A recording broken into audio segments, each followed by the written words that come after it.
Hi guys, and welcome to Relaxation Bedtime History. Tonight we drift gently into Paris before the sun has decided whether it will commit to the day. You are standing on cool pavement that still remembers the night, watching pale light collect along the edges of stone buildings. The city is not loud yet, it murmurs. Somewhere nearby, a cafe door opens with a tired creak, releasing the smell of coffee, strong enough to feel like a promise. You breathe it in and imagine that this might be the version of Paris people fall in love with, quiet, unguarded, not yet performing. You probably will not survive this place for very long, at least not comfortably. Your money will vanish faster than your confidence. Your lungs will fill with smoke. Your sleep will be irregular and your meals forgettable. But for now, you are here standing upright, alive and curious. That is enough to begin. So before you get comfortable, take a moment to like the video and subscribe. But only if you genuinely enjoy what I do here. And if you feel like it, tell me where you are listening from and what time it is for you right now. Now dim the lights and let the city pull you forward. Paris in the early 1930s does not wake all at once. It loosens itself slowly like a person reluctant to leave bed. Street lamps still glow, faintly embarrassed by the growing morning. Delivery carts rattle over cobblestones, their wooden wheels complaining softly. A man sweeps the sidewalk with methodical patience, not because it will stay clean, but because this is what mornings require. You walk past him and feel the quiet courtesy of shared routine. One mainstream historical reality settles in quickly. Paris in the 1930s is dense, crowded, and live at nearly all hours. More than 2 million people are packed into the city proper, with many more flowing in and out daily. This concentration shapes everything. Privacy is thin. Noise is constant. Lives overlap whether you want them to or not. Even now, before the rush begins, you sense it. Windows glow one by one. Footsteps multiply. The day is assembling itself around you. You pull your coat tighter. Not because it is especially cold, but because the damp air slides easily through fabric. Paris mornings carry moisture, the kind that clings to stone and skin alike. Your shoes click in a rhythm that feels too loud, and you adjust your pace instinctively, matching the city's tempo. Nobody's hurrying yet. That comes later. As you move, you notice the signs of recent hardship still etched into the streets. The Great Depression has not spared France, even if it arrived more slowly here than elsewhere. Shop windows are modest. Displays are careful rather than lavish.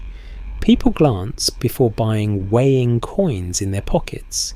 Historians still argue whether the French sense of social stability softened the psychological blow of economic collapse, or whether it simply delayed a deeper anxiety that would surface later. Walking here, you feel both calm and caution sharing the same sidewalk. A quirky detail drifts into your awareness as you pass a narrow building with laundry strung across its upper windows. Many Parisians in this era still rely on shared courtyards and communal washing spaces. Bathtubs exist, but daily bathing does not. Cleanliness is negotiated through habits, schedules, and a collective tolerance for one another's presence. You smell soap mingled with yesterday's smoke and this morning's bread. It is not unpleasant. It is human. You turn a corner and the city opens slightly, revealing a broader street where a bakery has already drawn a small line. People stand quietly, collars up, hands folded, eyes half awake. Bread matters here. It is not a luxury or a trend. It is structure, A loaf sets the rhythm of meals and budgets alike. The price of bread has sparked protest before, and everyone knows it. Even now, the way people watch the door suggests more than hunger. It suggests trust or the lack of it. Your stomach tightens partly in sympathy, partly in anticipation. You consider joining the line, then hesitate. Money will be a recurring question for you in this city. Every decision echoes forward. You learn this quickly. Instead, you linger nearby, listening. French drifts past you in fragments, clipped and casual. A woman complains softly about the weather. A man jokes about sleeping through his alarm. Someone laughs, then stops as if remembering it is still early. Radios are beginning to hum behind closed doors, carrying news music and advertisements into kitchens and bedrooms. The sound is thin but persistent, a reminder that the modern world has arrived and intends to stay. You walk again, letting instinct choose the route. This is how Paris teaches you. Not through maps, but through repetition. Certain corners feel warmer. Certain streets feel watched. You begin to register which cafes open first, which doors stay shut longer. Over time, this knowledge becomes a kind of safety net. Above you, the buildings lean inward, creating a narrow ribbon of sky. It is pale now, streaked with early light. You imagine the generations who have looked up from this same angle wondering similar things. Will today be enough? Will the city take care of me? Will I disappear into it or be sharpened by it? A scholarly debate hums quietly beneath these thoughts. Some historians suggest that Paris, in the interwar years, fostered a unique sense of everyday resilience, born from recent trauma and cultural confidence. Others believe the city was simply very good at pretending layering pleasure over uncertainty until the cracks became impossible to ignore. As you walk, you feel the truth hovering somewhere between those ideas. You pass a newsstand where headlines shout more loudly than the street itself. Politics strikes rumours from abroad. You do not stop to read closely. There will be time for that. For now, you let the words blur, absorbing only the weight they carry. Even here, in this gentle morning, the future presses lightly against the present. A tram rattles past, sparks flashing briefly overhead. You flinch, then smile at yourself. The city does that. It startles you, then reminds you it meant no harm. You adjust again. The smell of coffee returns stronger now. A cafe has opened, fully chairs already set outside despite the hour. A single man sits alone, stirring his cup with absent focus. He looks like someone waiting for something or someone avoiding it. In Paris, these two states often look the same. You pause, considering whether to sit. Time feels elastic here. There is no boss waiting, no clock demanding obedience. That freedom is real, but it is fragile. You will learn that soon enough. For now, you stand watching steam rise from cups and drains alike, feeling the city warm itself awake. This is how life begins here, not with fireworks or fanfare, but with small adjustments, a step slower, a breath deeper, a choice postponed. Paris does not rush you. It lets you believe briefly that you are in control. And as the light strengthens and the street fills, you move with it, already part of the pattern, even if you do not quite belong yet. You do not go far before the question of where you belong for the night presses back into your thoughts. Paris may feel open in the morning, but shelter is always negotiated.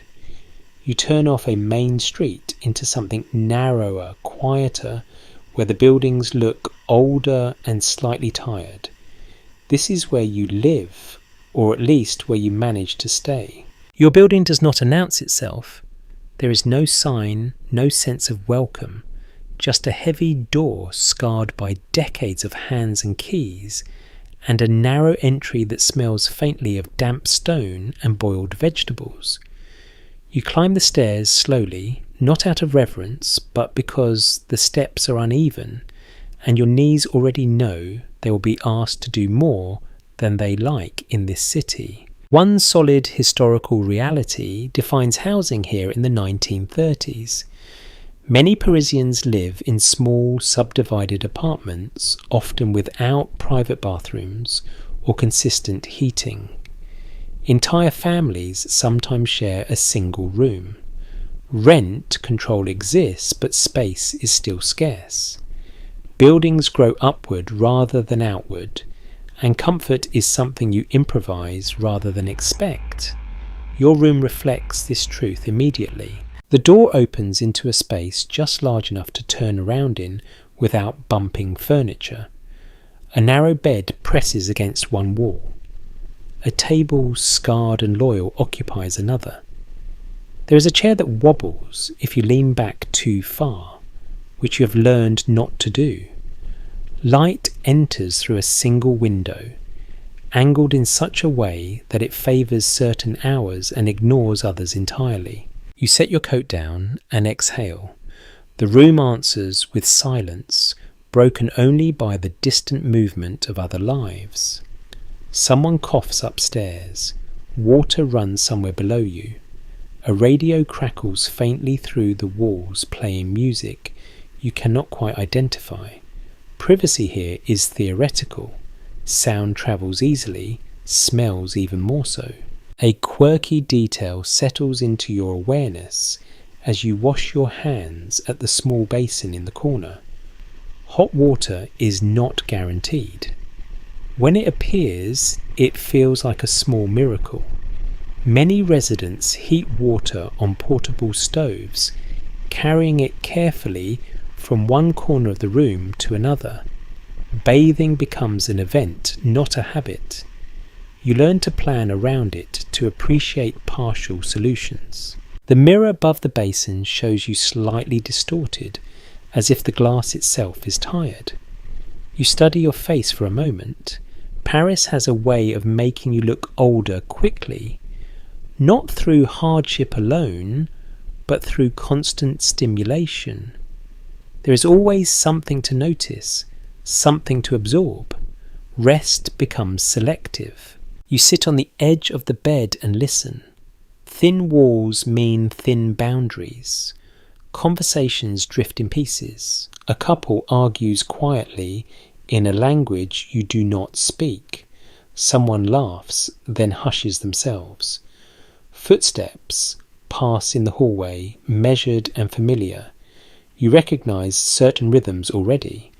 The neighbour who leaves early, the one who never seems to leave at all. Scholars continue to debate whether these crowded living conditions fostered stronger community bonds or simply normalised intrusion. From your position, the answer feels conditional. Some days, shared space feels comforting, like proof that you are not alone. Other days, it feels like a constant negotiation, a reminder that solitude here is earned, not given. You open the window slightly. The street breathes in. Sounds rise immediately. A vendor calls out. A cart rattles. Somewhere nearby, a piano practices the same phrase again and again, never quite resolving it. The smell of bread competes with coal smoke. You let it all mix. Your belongings fit easily into the room. That was intentional. Moving here teaches you to own less. Not because you reject material comfort, but because carrying it becomes exhausting. Trunks and excess furniture belong to people who plan to stay, or people wealthy enough not to worry about moving again. You exist somewhere in between. You glance at the small stack of papers on the table. Letters, notes, receipts. Money accounted for carefully because it must be. The cost of this room is modest by Paris standards, but it still claims a significant portion of what you earn. Rent day brings a particular tension, a polite knock, and a quiet exchange that carries more weight than it should.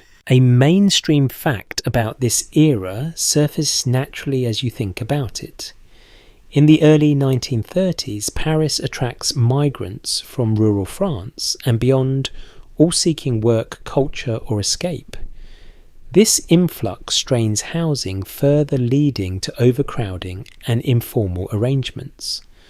Rooms like yours are common, especially among artists, students, and those living without stable income. You lie back on the bed and stare at the ceiling.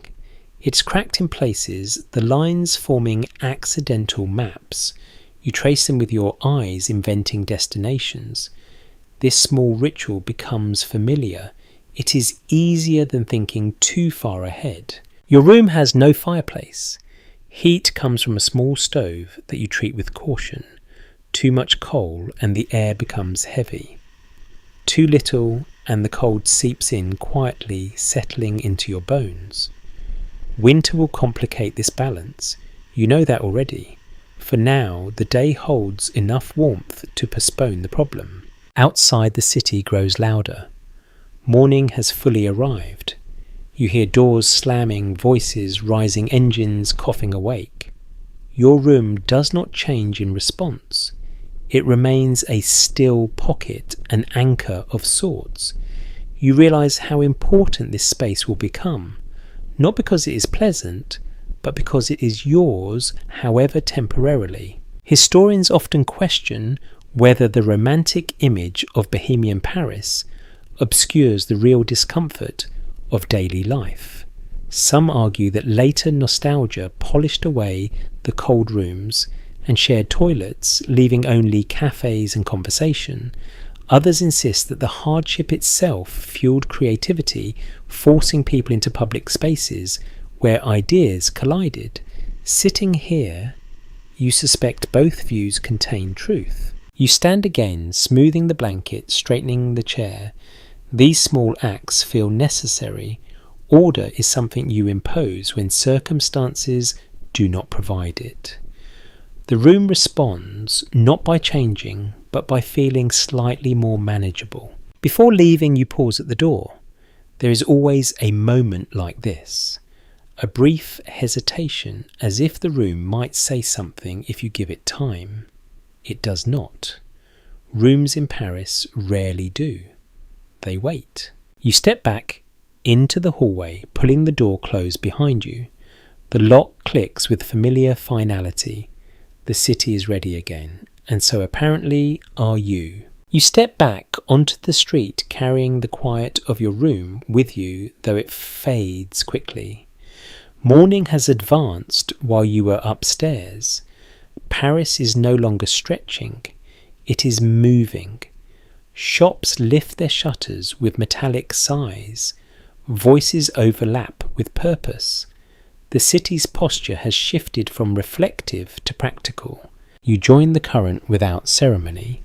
This is how errands begin here, by merging rather than announcing. The street guides you toward necessities. A bakery anchors one corner, its windows fogged from heat and human breath.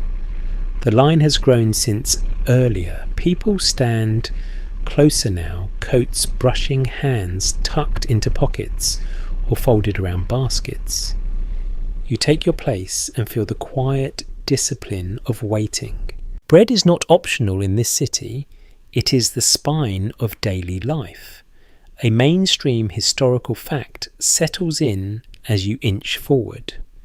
In 1930s, Paris bread consumption remains remarkably high, with the average person eating multiple loaves a week. The baguette is already an everyday object, not a symbol yet, but its role is serious. Shortages or price increases ripple outward-touching politics and mood alike. You sense that weight even here in this ordinary line. The baker works steadily, barely looking up. Flour dust clings to his sleeves. Each loaf passes across the counter with practiced motion. When your turn comes, the exchange is brief. coins change hands. Bread changes ownership. The warmth seeps through the paper into your palms. It feels substantial, reassuring. You resist tearing into it immediately, though the smell tempts you. Outside, you break off a piece anyway. The crust yields with a soft crack. Steam escapes. You eat slowly, aware that this simple act is anchoring you more firmly to the city than any map could. Food here is not elaborate by default. It is reliable. That reliability carries its own comfort. You continue walking, chewing, watching. Markets are assembling themselves along certain streets. Crates appear. Tables unfold. Vendors arrange produce with care that suggests pride as much as salesmanship. Apples shine. Greens wilt, slightly honest about their freshness. Prices are called out, negotiated, occasionally ignored. You listen without participating, learning the rhythm. A quirky detail catches your attention near a fish stall. Ice is still a relative luxury, so fish is sold quickly, sometimes aggressively, to avoid waste. Vendors shout not just to attract customers, but to move inventory before time does its work. The smell is sharp but fleeting. By afternoon, it will be gone, replaced by something else entirely. You pass a woman counting coins twice before handing them over for vegetables.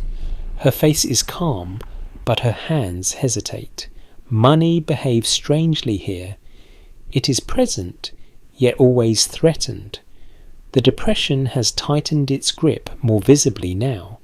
Unemployment has risen. Wages feel uncertain. People plan less far ahead. You feel this in the way conversations circle around cost without naming it directly. Historians still argue whether France's slower economic decline created a false sense of security during these years, or whether it allowed people to adapt gradually rather than panic. From your position on the street, adaptation seems the better word. People adjust portions. They stretch meals. They reuse. Panic would require energy few can spare. You turn down another street, narrower again, where the pace slows. Here errands are smaller, quieter. A cobbler taps steadily inside his shop. A seamstress works by the window needle, flashing in brief, precise movements. Repair culture thrives out of necessity. Shoes are resold. Clothes are altered. Objects are expected to last longer than moods. You stop at a small shop to buy something basic, perhaps soap or a candle. The interior is dim shelves, crowded.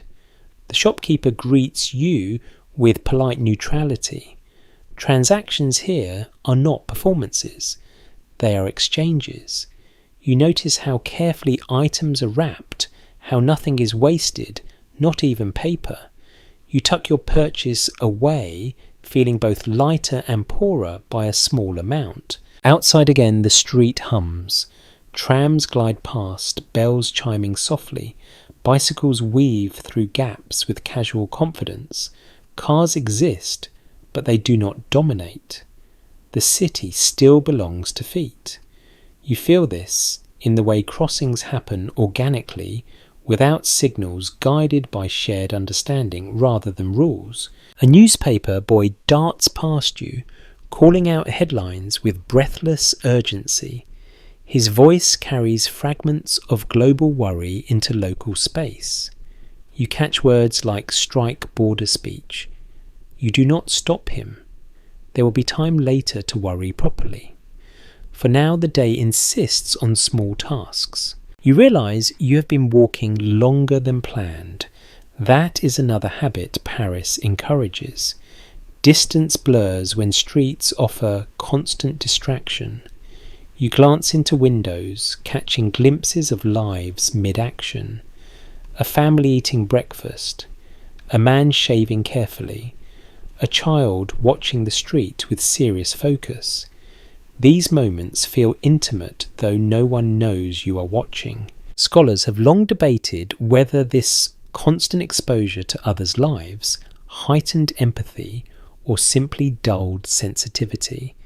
Living so close, seeing so much, can either connect or numb. As you move through it, you feel moments of both. Some scenes linger, others slide away instantly. You stop near a public fountain to rinse your hands. Water runs cool and clear. You watch it pool briefly, then disappear. Public utilities matter here more than you might expect. Access to water, to toilets, to benches, shapes daily routes. You note these features instinctively, already planning around them. The bread is half gone now. You wrap the rest carefully. It will be useful later. Meals here are rarely singular events. They are sequences, a bite now, another later. Hunger is managed rather than eliminated. As midday approaches, the city shifts again. Shops grow busier. Voices rise. The pace quickens. You feel it press against you, gently urging movement. Errands complete themselves not through checklists but through absorption. Eventually you realise you have what you need, or at least what you can afford. You pause at a corner and lean against a wall, watching the flow. Paris does not wait for acknowledgement. It moves whether you are ready or not. Still, it allows you these moments of observation, these pauses, where you can catch your breath without falling behind. You push off the wall and rejoin the street. Bread under your arm, coins fewer in your pocket, mind fuller than before. Morning has done its work. The day is underway and you are already part of it. By late morning, your feet carry you somewhere familiar without asking permission. A cafe appears almost by instinct, its small tables already occupied despite the hour. You hesitate only briefly before choosing a chair near the edge close enough to the street to feel included, far enough to observe without effort. This becomes your living room now, at least for a while. Cafes in 1930s Paris are not special occasions. They are infrastructure. They hold conversations, meetings, arguments, boredom, ambition, and long stretches of nothing in particular. One commonly accepted reality of the period is that cafes function as extensions of private space, especially for those whose rooms are small, cold, or shared. For the price of a drink, you gain time, warmth, and a seat in the ongoing theatre of the city. You order simply, coffee black, no frills. It arrives in a small cup that looks almost disappointed by its own size. You sip slowly. That is the unspoken rule. You do not rush here. Nobody expects you to. A single drink can justify hours of presence, as long as you remain quietly engaged with the world around you. Smoke hangs low inside the cafe, already thickening the air. Cigarettes are everywhere. They punctuate conversations, mark pauses, fill hands that might otherwise fidget. You cough once, then adapt. Your lungs will learn quickly whether you want them to or not. A detail that often surprises modern listeners slips into your awareness. Many cafes do not provide restrooms, or if they do, they are reserved for regulars or access through unspoken arrangements. You learn where you are allowed to linger and where you are merely tolerated. These boundaries are subtle but firm. You watch the room fill and empty in waves. A man reads a newspaper with exaggerated seriousness, turning pages loudly. A woman sketches on a napkin, tearing it in half when dissatisfied. Two men argue in low voices, leaning close, as if secrecy might change the outcome. Their words blur together, but the intensity does not. Academic conversations still circle the question of whether cafes truly democratized social life in Paris, or whether they simply reproduced existing hierarchies in softer form. From your chair, the answer feels conditional. Anyone can enter, but not everyone belongs equally. Regulars command space differently. Money still speaks even quietly. The waiter moves with practiced indifference, neither rude nor warm. He remembers faces more than names. If you return often enough, he will nod slightly when he sees you.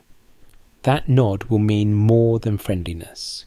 It will mean recognition, a small claim on the space. You rest your elbows on the table and feel the grain of the wood beneath your fingers.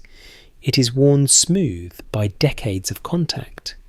You imagine how many thoughts have been left here, how many plans started and stalled within arm's reach of this same surface. Cafes collect intentions the way streets collect footsteps. Outside, the street continues its rhythm. Pedestrians pass close enough to brush your chair.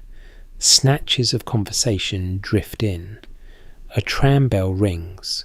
Somewhere music escapes briefly from an open window before being swallowed by traffic. You realise you are not expected to participate. Watching is enough. A lesser known habit becomes apparent as you linger.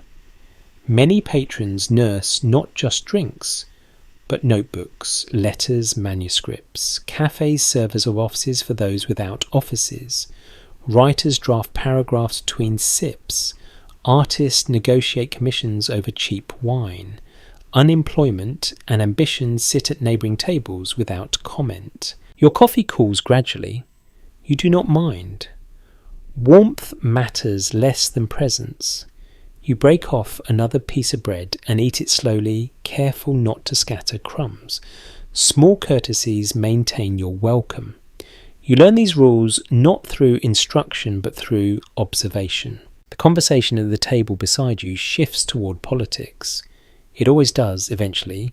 Names surface, opinions sharpen, voices rise slightly, then settle. The arguments feel practiced, rehearsed through repetition rather than resolution. People hear debate because debate itself feels necessary, not because answers are expected. Some researchers suggest that cafes provided a pressure valve for political frustration, allowing disagreement to circulate without immediate consequence.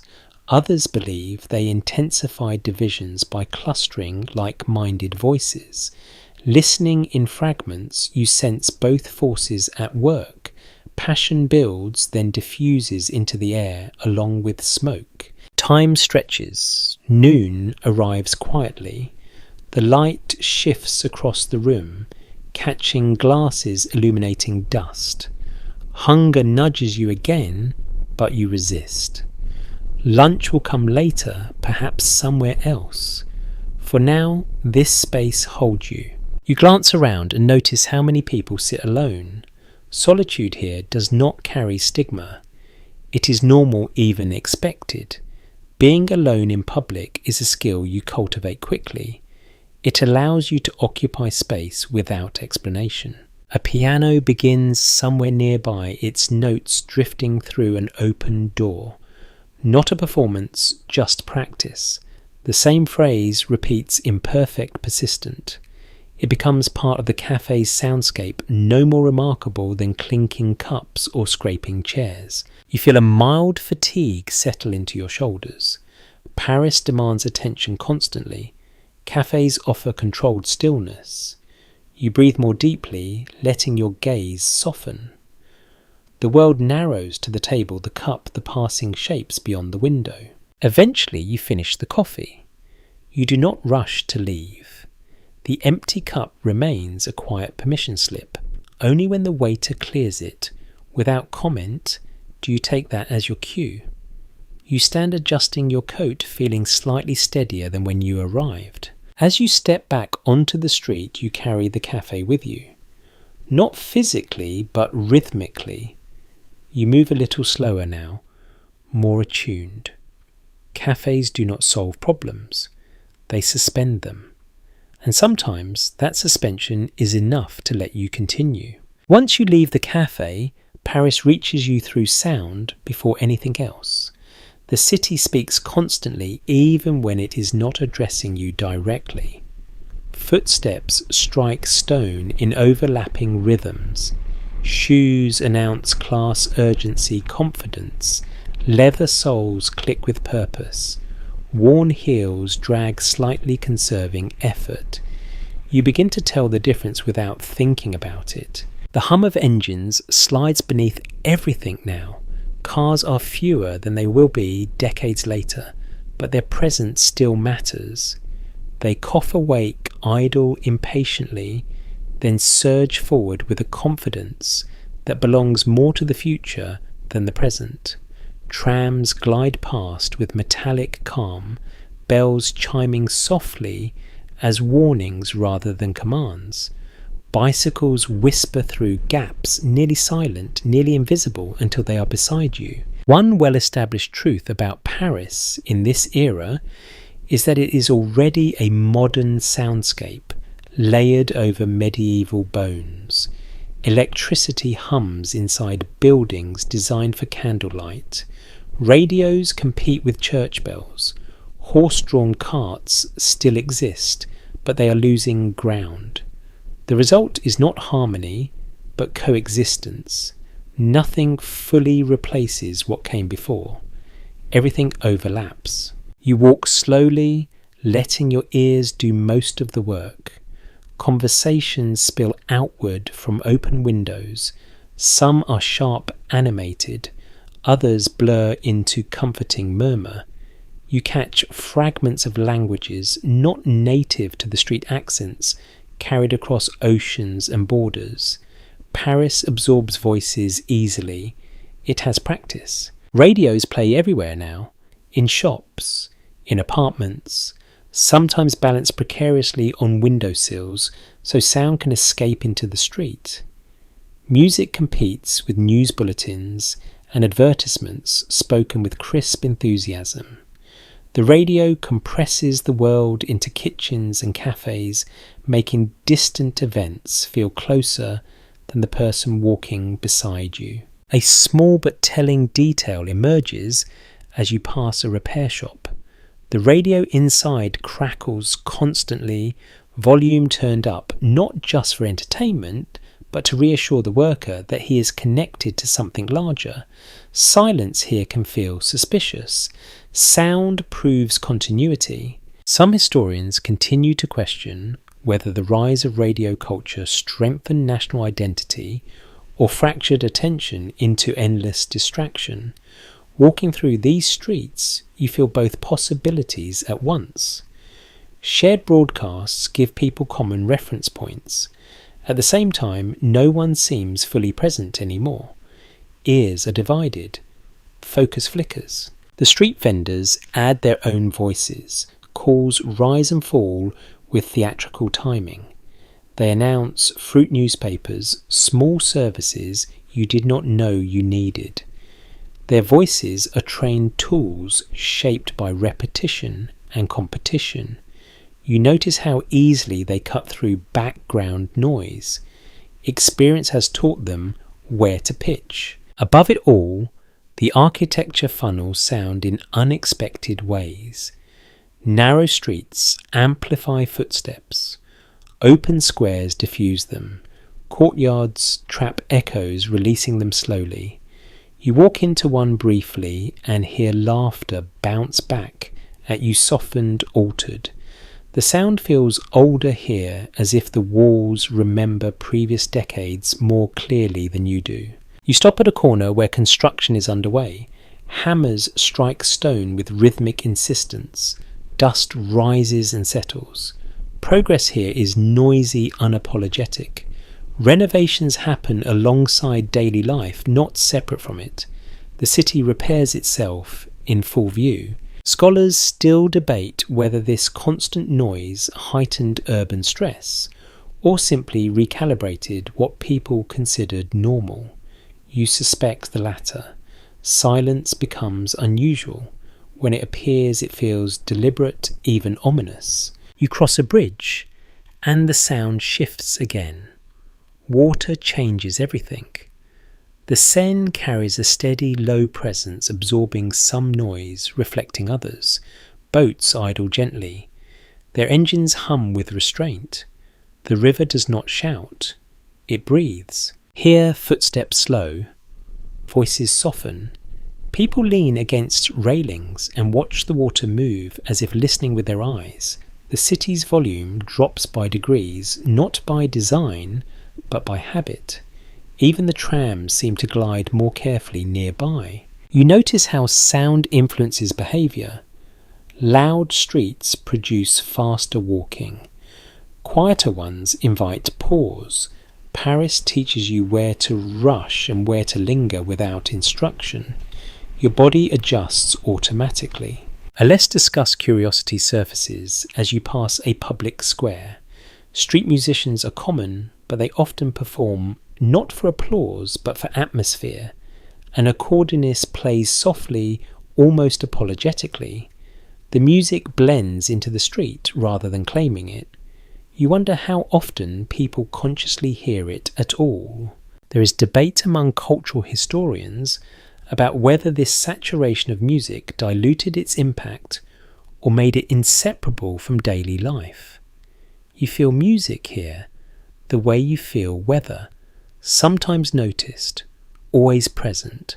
A sudden whistle cuts through your thoughts. A policeman directs traffic with minimal gestures, his presence more symbolic than forceful. Authority here often announces itself through sound before sight. A whistle, a shout, a firm knock. You note how quickly people respond, how practiced the reactions feel. You continue walking, letting the layers settle.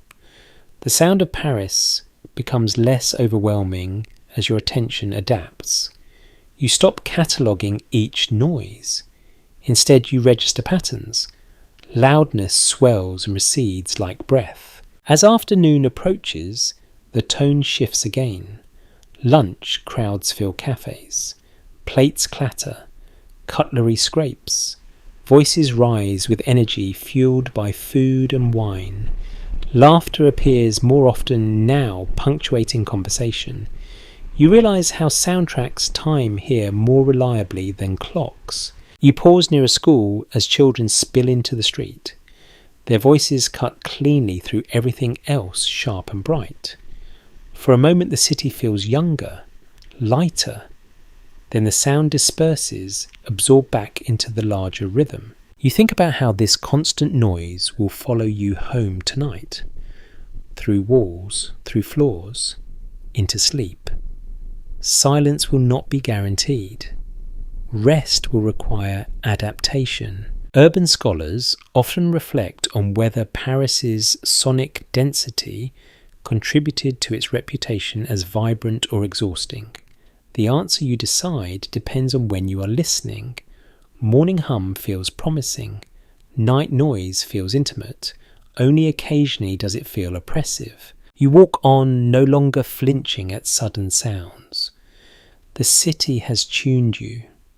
You have learned which noises matter and which can be ignored. This skill will serve you well. In Paris, listening is survival, but selective listening is comfort. By the time you turn onto another familiar street, the sounds feel less like intrusion and more like company. The city is not quiet. It never will be. But it has begun to speak in a language you understand. Work enters your life here without ceremony. It does not announce itself with contracts or offices. It appears in conversations, favours half promises, and the quiet question of whether you are free tomorrow. You learn quickly that earning money in 1930s Paris often feels less like employment and more like negotiation. You start the day with a sense of mild uncertainty that never fully leaves. There is no fixed schedule guiding you. Instead, there are opportunities that surface and disappear. depending on timing, reputation, and luck. You walk toward a meeting point agreed upon vaguely the night before, hoping the person who suggested it remembers you. One grounded reality of the period is that steady work is hard to secure, especially for newcomers, foreigners, and those without formal credentials. Unemployment hovers stubbornly, and underemployment is everywhere. People stitch together incomes from multiple sources, a morning delivering parcels, an afternoon assisting in a shop, an evening tutoring, performing, translating, or simply being present where presence might turn into payment. You arrive at a small printing workshop tucked behind a main street. The smell of ink greets you before the door fully opens.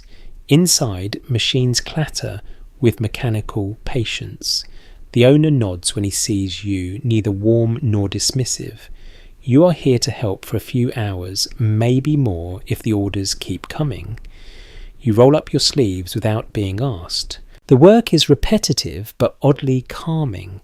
Stack paper, align sheets, carry bundles carefully from one table to another.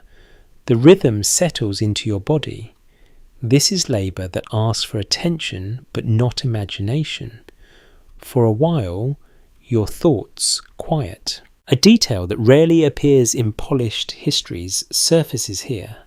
Many small workshops rely heavily on informal labour, paying by the hour or by the task, sometimes in cash, sometimes in favours.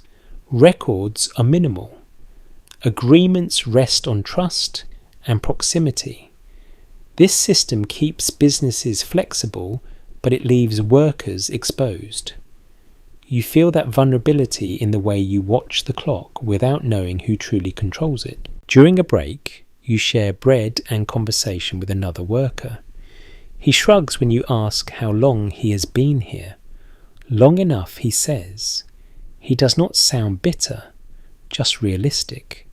You sense that expectations have been carefully adjusted. There is ongoing disagreement among economic historians about whether this patchwork labour system provided resilience during hard times or simply masked deeper structural problems.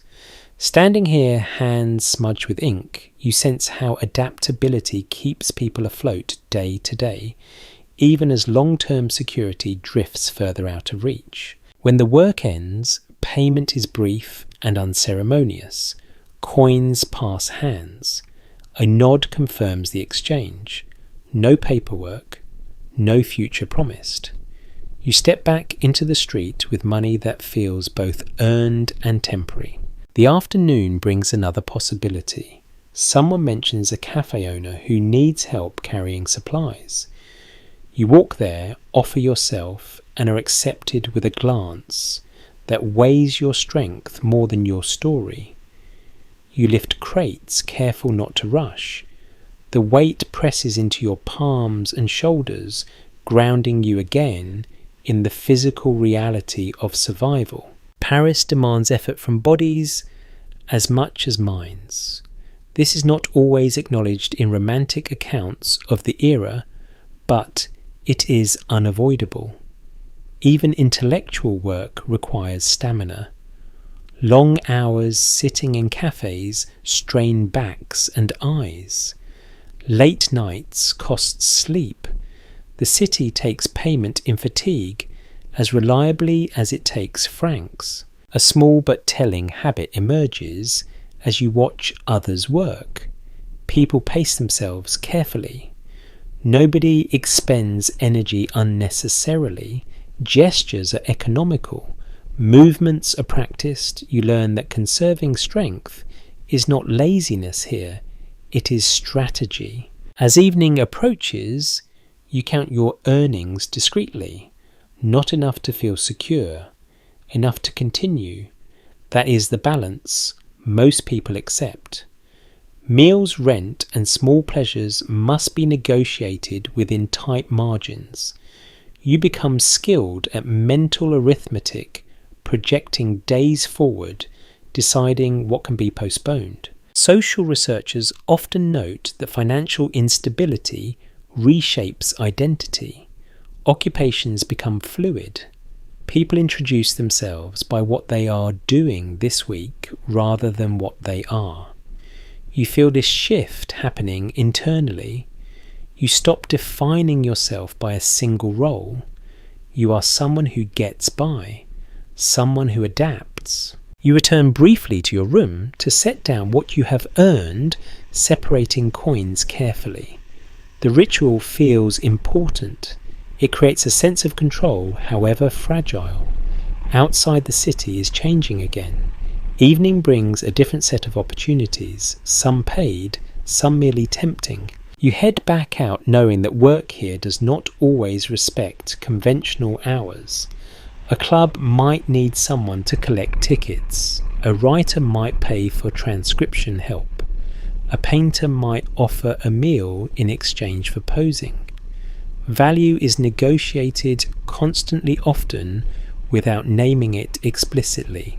As you walk, you think about how easily work bleeds into social life. A conversation becomes a lead. A friendship becomes a favour. Boundaries blur. Some scholars argue that this fluidity fosters creativity and collaboration. Others warn that it erodes protections and invites exploitation. You suspect the truth shifts depending on who is holding the power at any given moment. You pause at a corner, watching people hurry past toward dinner, rehearsals, meetings. Everyone appears busy, even if the outcome of that busyness remains uncertain. Activity itself becomes proof of purpose. A man you recognize from earlier waves you over. He asks if you can help him tomorrow, maybe longer. The terms are vague, but the tone is hopeful. You agree because agreement keeps doors open. You exchange times and places that feel more symbolic than precise. Walking away, you feel the familiar mix of relief and unease. Work has appeared again briefly, and that is enough for tonight. Paris does not promise stability, but it offers momentum. As long as you keep moving, something tends to present itself. By the time darkness begins to settle, your body is tired in a satisfying way. Not fulfilled exactly, but used. You have traded hours for coins, effort for continuation. In this city, that exchange is the baseline. You head towards the glow of evening streets, knowing that tomorrow's work will be different, uncertain, and likely just as precarious. For now, you have earned the right to rest, or at least to pretend that rest is possible. By late afternoon, you find yourself drifting toward people who seem unhurried in a very specific way. Not relaxed exactly, but suspended. These are the artists, writers, and those who insist they are becoming one or the other. You recognize them not by talent, but by posture. They linger. They occupy chairs longer than necessary. They talk in drafts. You sit nearby, close enough to listen without being invited. This is often how entry happens. Conversations here are porous. A comment floats outward. Someone responds. Suddenly, you are included, not formally but practically. Paris allows this kind of soft arrival. A clear feature of the era becomes obvious once you spend time among these circles. Many of the figures later celebrated as icons are in this moment living precariously. Rent is late. Meals are improvised. Confidence, however, is abundant. Reputation is something everyone believes is just about to happen. You listen to a man describe a novel he has not finished, but already speaks of as inevitable. A woman argues passionately about painting techniques, though she has sold very little. Nobody challenges them directly. Optimism is treated as a resource, and it is shared generously. Something often overlooked appears in these gatherings. Failure is rarely named. It is implied, danced around, postponed. People speak of future success with such certainty that present instability feels temporary by definition. This collective agreement keeps despair at bay. There remains disagreement among cultural historians about whether this environment genuinely nurtured creativity or simply attracted those already inclined to romanticize struggle. Sitting here, you sense how belief itself becomes sustaining. Even when evidence is thin, shared conviction offers structure. Someone mentions a cafe farther uphill, where artists are welcome, meaning nobody minds, if you order slowly and talk endlessly. You all migrate there without planning it, the group stretching and reshaping as it moves. On the way, stories trade hands. Who knows whom? Who slept where? Who owes whom a favour that might someday matter? You walk beside a painter who smells faintly of turpentine. He gestures constantly, even when silent. His hands seem to be practicing explanations for work not yet completed. You realise how much identity here is tied to intention rather than outcome. Inside the cafe, tables are pushed together without asking. Glasses arrive. Wine is poured carefully, as if measured optimism depends on it. The talk grows louder, then quieter, then abstract. Names are dropped casually, sometimes inaccurately. No one corrects them. Accuracy is less important than momentum. A small curiosity surfaces as the evening deepens. Many artists here rely on patrons not just for money, but for legitimacy. Being seen with the right person can matter more than being paid well. Visibility functions as currency, unstable but potent. Opinions among scholars continue to split on whether this patronage system democratized access to art or simply reinforced existing power structures under a different name. Watching the dynamics at the table, you notice how gratitude and resentment coexist comfortably, often within the same sentence. You sip your drink, slowly aware that you are mostly listening. That is acceptable. Silence here is not absence, it is observation. When you do speak, it is tentative and nobody interrupts. That small courtesy feels significant. Someone produces a notebook and begins reading aloud. The prose is raw, uneven, ambitious. Applause follows not because it is flawless, but because it exists. Creation itself is treated as an act worthy of encouragement. You feel the energy lift, slightly buoyed by shared vulnerability. Outside night presses closer. Inside smoke thickens. Time blurs.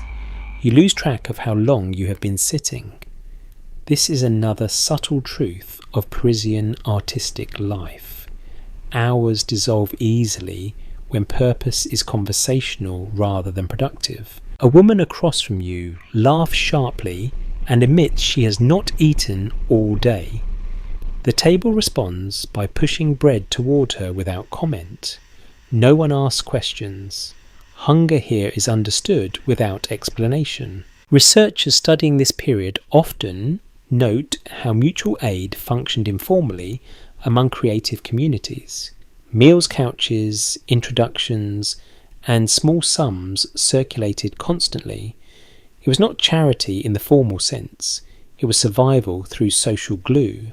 As the night wears on, the conversation turns reflective. Someone wonders aloud whether any of this will matter. Another dismisses the question with a wave of the hand. Of course it will. That certainty feels rehearsed, but also necessary. You notice fatigue settling into faces even as voices resist it. Youth carries energy, but the city demands payment eventually. Chairs scrape. Coats are reached for. Plans are made vaguely, intentionally imprecise. You step back into the street with a sense of having witnessed something unfinished.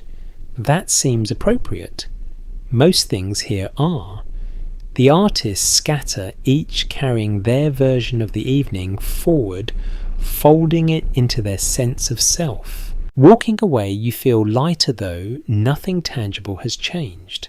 You have not gained money, shelter, or certainty. What you have gained is context, a glimpse into how people sustain belief in the absence of proof. This too is work of a kind, emotional labour, identity maintenance. In Paris, especially in these circles, it is as essential as bread. You head downhill toward quieter streets, the echoes of voices fading behind you. Tomorrow some of these people will create, others will talk about creating, a few will quietly give up. Most will simply continue because continuation is the unspoken rule. As you walk, you realise that pretending here is not dishonesty, it is rehearsal. And in a city built on layers of rehearsal, sometimes that is enough to keep going. As evening gathers itself, you notice how the city changes shape depending on who is moving through it. Paris does not treat everyone the same, even when it pretends to. Women pass you on the street with an awareness that feels practiced, a quiet calibration of pace, posture, and attention. You begin to see how freedom here arrives in increments never evenly distributed. You walk alongside women who wear short hair and tailored coats, their stride confident, their gaze direct.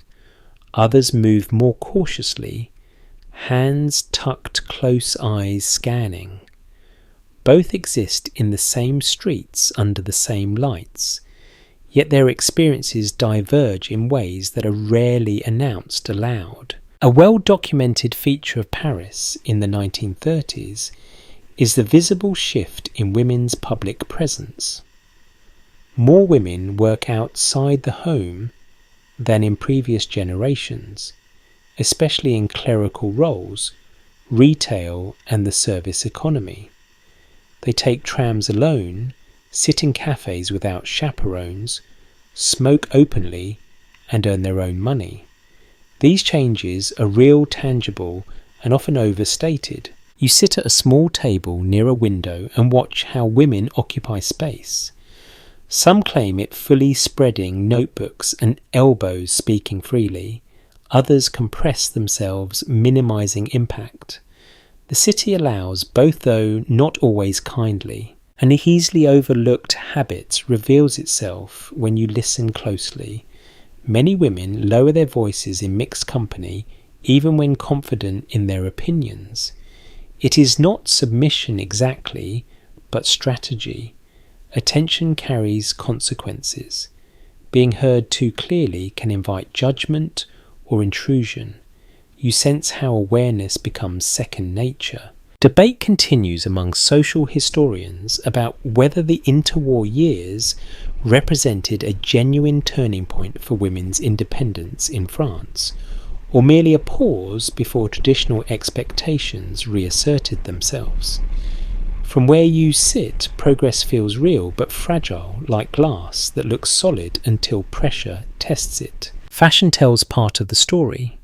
You notice shorter skirts, looser silhouettes, and practical shoes designed for walking rather than posing.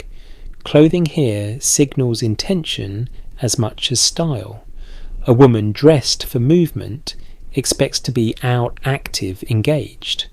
Still, fashion does not protect from scrutiny. You see glances linger, assess, categorize. You overhear a conversation between two women at the next table. One speaks about her job, typing invoices. The other talks about modelling for a painter who pays inconsistently but praises generously. Their tones differ, but both carry fatigue beneath the words. Work opens doors, but it also multiplies demands. A small but telling detail surfaces as you watch them pay. Each woman covers her own share without discussion. This is not universal, but it is increasingly common. Financial autonomy is practiced quietly, often without fanfare. Independence here is something you enact, not announce. You follow the street as it bends toward brighter lights. Nightlife reveals another layer. Dance halls, clubs and theatres draw women into public leisure spaces once reserved or restricted. You see groups laughing loudly, arms linked, hair catching the light. The energy feels defiant, celebratory, but also calculated. Scholars remain divided on whether nightlife offered women true liberation or simply reframed old dynamics in louder settings. You watch interactions unfold and sense how both interpretations coexist. Choice expands, but judgment does not disappear. Pleasure carries conditions. Inside a club doorway, a woman argues with the doorman. Her voice is firm, her posture unyielding. Eventually she is allowed inside, though the victory feels small. Rules bend, but only after resistance. You note how often that pattern repeats. You move on thinking about the unspoken labour involved in simply existing here. Women manage perception constantly. How late is too late to be out alone? How friendly is too friendly? How serious is serious enough? These calculations run beneath every step. A lesser known reality of the era emerges when you consider education. Increasing numbers of women attend universities and academies in Paris, especially in the arts and humanities. Classrooms open doors intellectually, but professional recognition remains uneven. Talent does not guarantee acceptance. You pass a bookshop window and see a woman reading while standing absorbed, unself-conscious. The image feels quietly radical. Knowledge here is not decorative. It is sought, consumed, argued over. Still, access to authority remains limited. Researchers examining letters and diaries from the period often note how women describe their lives in terms of balance rather than conquest. They speak of navigating rather than overturning. Progress arrives through adaptation, not revolution. That tone feels present now in the way women claim space without declaring ownership. You stop near the river again, watching reflections ripple. A couple leans together on the railing, heads close, their conversation private. Nearby, a woman stands alone, gazing at the water with deliberate calm. No one bothers her. That too feels meaningful. As the night deepens, you sense how vigilance increases. Streets empty unevenly. Some areas feel welcoming. Others signal retreat. You learn these cues quickly, even without being taught. Safety here is learned through repetition and shared knowledge. You think about how Paris markets itself as permissive, progressive, alive. That image is not false, but it is incomplete. Freedom here exists within a web of expectations, compromises, and quiet resistance. Women navigate this web daily, often invisibly. Walking on, you realise that the city's rhythm adapts to those who insist on participating fully. Women shape Paris as much as they are shaped by it, even when recognition lags behind reality. By the time you turn toward home, the streets feel familiar again. You carry with you not a conclusion, but an awareness. Life here expands possibility while demanding constant attention. For women especially, every step is both movement and message. Paris does not hand over freedom easily. It allows it gradually, unevenly, and with conditions.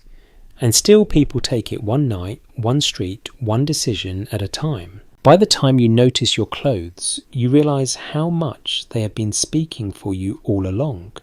Paris reads fabric the way it reads posture, quickly and with quiet judgment. What you wear does not need to be new, but it does need to make sense. Every thread becomes a small declaration of intention, or at least of survival. You pause at a shop window where mannequins display outfits that feel aspirational rather than practical. The cuts are clean, the lines confident. You admire them without stepping inside. Budget here is not a limitation you announce. It is one you work around. Most people do. A commonly observed aspect of daily life in 1930s, Paris is that fashion remains central to identity even during economic strain. Clothing signals class, profession, and belonging. Yet extravagance is tempered. Excess draws attention, and attention can be costly. Style becomes quieter, more deliberate. You look down at your own coat. It has been repaired at least once, maybe twice. The stitching does not match perfectly, but it holds. That matters more than appearance. Tailors and seamstresses thrive in this city, not because people want new things, but because they need old things to keep functioning. A small curiosity emerges as you pass a narrow storefront with a sign advertising mending and alterations. Many Parisians rely on informal clothing economies. Coats are handed down, dresses are reshaped, buttons are scavenged from garments no longer wearable. Fashion circulates rather than accumulates. Inside a nearby market, you watch a woman examine fabric, carefully rubbing it between her fingers, testing its resilience. She is not choosing beauty alone, she is choosing longevity. In a city where walking is unavoidable, durability is a luxury. Researchers continue to differ on whether this period represented a decline in Parisian fashion influence or a transformation of it. Some argue that hardship stripped fashion of its theatricality. Others suggest it sharpened creativity, forcing elegance into restraint. Watching the street, you sense how necessity teaches precision. You notice how people layer clothing carefully. Scarves serve multiple purposes. Warmth, colour, identity. Hats remain common practical shields against weather and anonymity. Shoes matter most of all. They carry you across stone upstairs through long days. A good pair becomes a quiet investment. You stop to adjust your scarf and feel its familiarity. It has absorbed the city already. Smoke, rain, the faint trace of soap. Objects here collect experience quickly. Nothing remains untouched for long. A detail that slips past many accounts becomes visible when you watch how people shop. Browsing is cautious. Purchases are decisive. There is little impulse buying. When money leaves a pocket, it does so with purpose. This discipline shapes taste itself. You walk past a group of young men discussing jackets animatedly. They argue over cut and fit with seriousness, usually reserved for politics.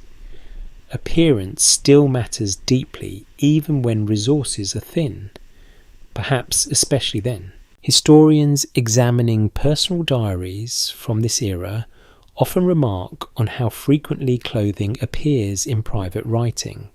Not vanity but anxiety. Will this last another season? Can I be seen in this again? Am I signalling the wrong thing? These questions hover just beneath the surface. You feel them too as you consider whether your coat will be enough when winter deepens. Repairs buy time, not certainty. Still you postpone worry. Paris teaches you to manage the present first. You pass a second-hand shop where garments hang densely, their histories layered together. Each piece has lived before. Each carries traces of previous owners. You imagine slipping into someone else's past, wearing their decisions, their compromises. The thought feels oddly intimate. Inside, the shopkeeper watches you with practiced patience. You try on a jacket, assessing weight and movement. It fits well enough, not perfectly. Perfect is rare here. You return it to the rack and step back outside undecided. Another reality of the era asserts itself quietly. Advertising exists, but it is restrained compared to later decades. Influence spreads through observation rather than saturation. You learn what works by watching what survives. As afternoon light shifts, colours soften. Navy and brown dominate the streets. Occasional red or green punctuates the flow.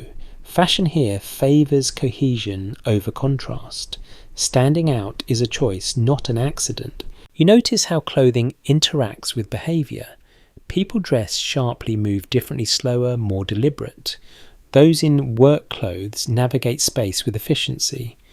Attire shapes posture as much as perception. There remains debate among cultural scholars about whether Parisian fashion of the 1930s empowered individual expression or reinforced social boundaries. From your vantage point, both seem true. Style opens doors while quietly closing others. You think about laundry day, about water and time and space. Clean clothes require planning. Drying requires patience. This shapes wardrobes as much as taste. Owning fewer items means caring for them more attentively. A woman passes you wearing a dress that has been altered so skillfully you only notice if you look closely. The hemline sits just right. The seams are invisible. Adaptation here is an art form. You head toward home as the air cools. Your coat feels heavier now, but reassuring. It has done its job today. It has allowed you to pass without comment, to belong without explanation. Clothing in this city does not guarantee acceptance, but it negotiates it. It buys you neutrality. Sometimes that is enough. As you climb the stairs back to your room, you hang your coat carefully. You smooth it once, then twice. This small ritual feels grounding. Maintenance becomes mindfulness. Tomorrow, the same clothes will carry you again. They will absorb new streets, new conversations, new hours. They will age alongside you. In Paris, style is not about reinvention. It is about continuity, about presenting yourself each day as someone still participating, still adapting, still here. You sit for a moment on the edge of the bed, listening to the city settle into evening. Outside, footsteps fade and return in cycles. Inside your room remains unchanged. Your clothes rest quietly nearby, ready for whatever comes next. And for now, that readiness is enough. Night draws you uphill without asking. Montmartre announces itself gradually, not with a sign, but with a change in effort. Streets tilt. Breathing deepens. Legs notice the incline before the mind does. You follow the slope because others do, and because light gathers there differently after dark. Lanterns glow warmer here, softer, as if deliberately resisting the sharpness of electric glare below. Music slips through doorways, in fragments, never fully committing to one tune. Laughter spills outward, then pulls back again. Montmartre at night feels less like a destination and more like a condition you enter. Anyone spending time in Paris during these years quickly realises that Montmartre remains a magnet for nightlife, even as its reputation has already begun to harden into myth. Cabarets, dance halls and small clubs cluster along these streets, drawing artists, tourists, locals and the merely curious into the same narrow corridors. The neighbourhood trades heavily on its past, but it still works very much in the present. You pause near a doorway, where a doorman leans casually, arms crossed, evaluating the flow. His judgment is quick, instinctive. You pass without challenge, neither invited nor refused. Inside the air is thick with smoke and anticipation. Tables crowd close. Chairs scrape constantly. No one seems settled for long. A singer takes the small stage, her voice low and controlled. The room quiets, not fully, but enough. You feel the shift ripple outward. Attention is a currency here, offered temporarily withdrawn just as quickly. When the song ends, applause arrives in uneven bursts, enthusiastic but brief. The night does not linger. Something that rarely appears in romantic retellings becomes clear as you watch closely. Many performers here are exhausted. Faces carry strain beneath makeup. Smiles are practiced. Nights stack on top of one another without much recovery in between. Montmartre glitters, but it also grinds. You step back outside and continue uphill. Another club hums louder, its door propped open to lure passers-by. Inside, bodies move close together, not always by choice. Dancing here is less choreography than negotiation. Space is limited, rhythm does the organising. Interpretations differ among historians who study this district about whether Montmartre in the 1930s still represented genuine artistic rebellion or had already shifted into a commercial echo of itself. Watching the crowd, you sense how both ideas overlap. There is performance, but also sincerity. There is calculation, but also release. You lean against a wall to catch your breath and observe. Couples argue softly, then laugh too loudly. Groups form and dissolve within minutes. Strangers speak with familiarity that will not survive daylight. Night compresses social distance efficiently. A small peculiarity surfaces if you pay attention to the timing. Performances begin late and end later. Meals happen whenever hunger interrupts. Sleep becomes something you plan around, not toward. The body adapts, though it complains quietly. You wander into a smaller venue where the ceiling feels too low for ambition. A pianist works through standards with deliberate looseness, adjusting tempo to match the room rather than the score. Glasses clink. Someone sings along off-key without apology. Nobody asks them to stop. Accounts from the time make clear that Montmartre offers a kind of anonymity unavailable elsewhere in the city. Here, reputations loosen. People behave slightly outside themselves, knowing the neighbourhood absorbs excess. You feel that permission as you linger, letting the noise wash over you. A man at the bar tells you a story you do not entirely believe. You listen anyway. Truth matters less than tone in this setting. The story fills time. That is enough. Later scholars would disagree over whether nightlife districts like this provided essential emotional release during uncertain years, or merely distracted from mounting tensions elsewhere. Standing here, pressed gently by bodies and sound, you suspect distraction and relief are not opposites. They often arrive together. You step back outside again, the cool air shocking in contrast. From this height, parts of Paris stretch out below you, lights scattered unevenly, streets folding into one another. The city looks calmer from here, though you know it is not. You begin the slow descent, legs adjusting again. Behind you, Montmartre continues without concern. Music rises and falls. Laughter sharpens, then fades. New arrivals replace those already worn thin. Walking downhill, you feel the night settle into your shoulders. Energy drains gradually, not unpleasantly. You have not danced much, nor stayed long anywhere. Still, the neighbourhood has done its work. It has absorbed some of your restlessness and returned it as quiet fatigue. By the time you reach flatter streets, the noise thins, lamps feel brighter, footsteps spread out.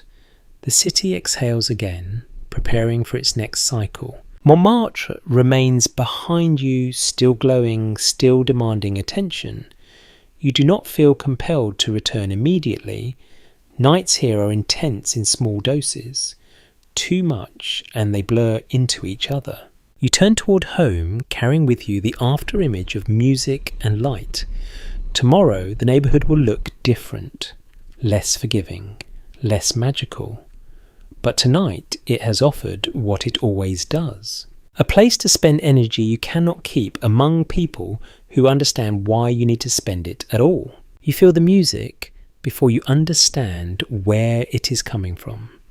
It rises from basements and back rooms, seeps through stairwells, hums faintly through doors that look deliberately unremarkable. Jazz in Paris does not always announce itself with posters or marquees. Often it waits for you to lean closer. You follow a sound down a narrow set of steps, the ceiling lowering as the room opens. The air is warmer here, thicker alive with expectation. A small stage holds a handful of musicians tuning quietly, exchanging glances that communicate more than words. The audience settles with casual intent, coat-draped drinks claim chairs, angled toward the promise of rhythm. Anyone living in Paris during the early 1930s quickly becomes aware that jazz has found a deep foothold here. Imported through recordings, touring bands and returning soldiers after the First World War, the music takes on a life of its own in the city. It is not an imitation anymore. It is something Paris reshapes. The band begins without flourish. A piano lays down a foundation. A trumpet joins, bending notes just enough to feel human. The rhythm section follows, steady, forgiving. The room responds immediately. Shoulders loosen, feet tap. Conversations fade into listening without being asked. You notice how different this feels from other music venues. There's less distance between performers and audience. Applause arrives mid-phrase. Someone laughs at an unexpected flourish. Participation is encouraged, not formally, but emotionally. A detail that often slips beneath broader narratives becomes clear as you watch closely. Many Parisians encounter jazz first as dance music, not intellectual expression. It enters bodies before it enters theories. The beat invites movement even from those who pretend not to care. You glance around and see couples swaying in place, inventing steps, negotiating space. Dancing here is less about precision and more about response. You follow rather than lead. You listen with your whole body. There remains no single agreement among music historians about why jazz resonated so strongly with French audiences at this moment.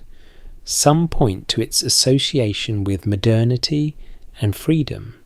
Others emphasize its contrast with European traditions, its refusal to resolve neatly. Standing here, you feel how both explanations breathe together. The musicians play with relaxed confidence, stretching time where it suits them. Solos emerge, then dissolve back into the group. Individuality shines briefly, then yields. The balance feels intentional, almost philosophical. You order a drink and let it sit untouched. The music occupies you fully. Each note feels slightly improvised, even when it is not. The sense of unpredictability keeps you alert without tension. This is stimulation that does not exhaust. An overlooked reality emerges as the set continues. Jazz clubs here often operate on thin margins, sometimes skirting regulations, sometimes relying on tolerance rather than permission. They move locations easily, adapting to pressure. Music finds space wherever space allows. The room fills more densely as the night deepens. Smoke thickens again. Sweat glistens under low lights. Someone near you closes their eyes, swaying lost in a private rhythm that overlaps the public one. Later scholars, would debate whether Paris embraced jazz as an act of genuine cultural openness or as a fashionable novelty that could be safely consumed without deeper engagement. Watching the room pulse together, you sense that intention matters less than effect. The music works regardless of motive. Between songs, the musicians exchange jokes you cannot fully hear. Laughter ripples. Someone claps prematurely. No one minds. Imperfection feels welcome here. You realise how jazz reshapes time. Sets stretch and compress unpredictably. You stop checking hours. The night becomes a single continuous experience stitched together by rhythm rather than clocks. A woman near the stage begins to dance more boldly, carving space with confidence. Others follow. The floor becomes a shared experiment. You feel the invitation even if you do not join fully. Participation exists on a spectrum. Observers of the period often remark on how jazz challenged conventional social boundaries. Gender roles soften, hierarchies blur. For the duration of a song, everyone occupies the same emotional register. When the music stops, the world resumes its shape, but something has shifted. You lean back and let the final notes fade. Applause arrives warmly, not urgently. The musicians smile, acknowledging the exchange. They have given something, but they have also received it. As you climb the stairs back toward the street, the music follows you, clinging lightly. The night air feels cooler now, quieter by contrast. You hear your own footsteps again. Walking away, you notice how the rhythm lingers in your body. Your pace adjusts subtly. The city feels less rigid, more elastic. Jazz has tuned you to a different frequency. Paris does not absorb this music passively. It bends it, filters it, returns it altered. In doing so, it alters itself. By the time you reach familiar streets, the sound has softened into memory, but its effect remains. The night feels less heavy. Movement feels easier. You carry the beat with you, not loudly but steadily. In a city that demands constant adaptation, jazz offers a rare gift. A way to move without explanation and to feel briefly at home inside uncertainty. You notice the shift before anyone explains it to you. The faces in the room change. Accents layer more densely. Conversations stretch across borders you cannot see. This is where Black American musicians and writers settle into Parisian nights, not as guests, but as contributors reshaping the city's pulse. You sit quietly at the edge of it, absorbing tone and posture more than words. These men and women carry themselves with a different kind of ease here. Not careless, not naive, but unburdened in a way that feels intentional.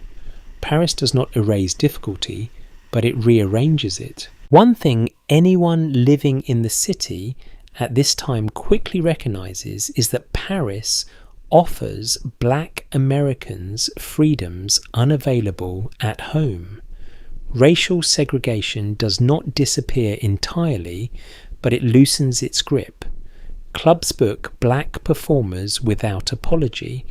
Audiences listen without the same rigid expectations.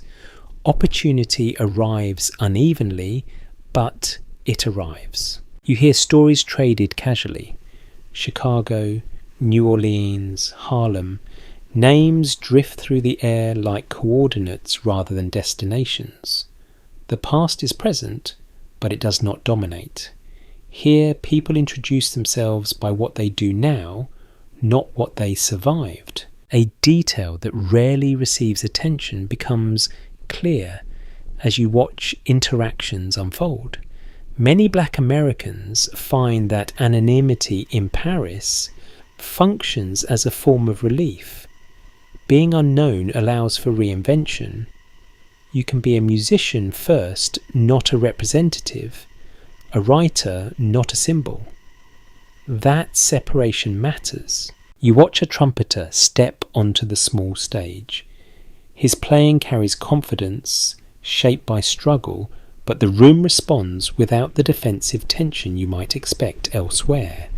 Applause arrives easily. Appreciation feels uncomplicated. That simplicity registers deeply. Observers of the era often point out that French audiences romanticize black culture while remaining insulated from its political realities. Others argue that genuine respect and curiosity coexist alongside ignorance. Sitting here, you sense how both truths operate simultaneously, sometimes within the same exchange. Between sets, conversation flows freely. People lean in, speak openly, test ideas aloud. A writer describes a piece he is working on, words tumbling out faster than they can be caught. No one interrupts. Listening is treated as labour here, and it is offered generously. You notice how often laughter punctuates serious talk.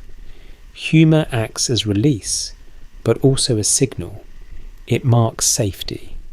The ability to joke without calculation feels newly possible in this setting.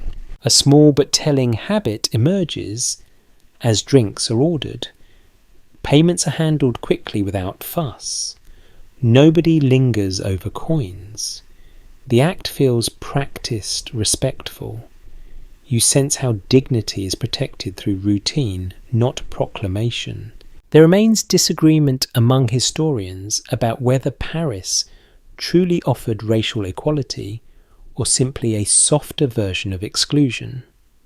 What feels undeniable from inside the room is contrast.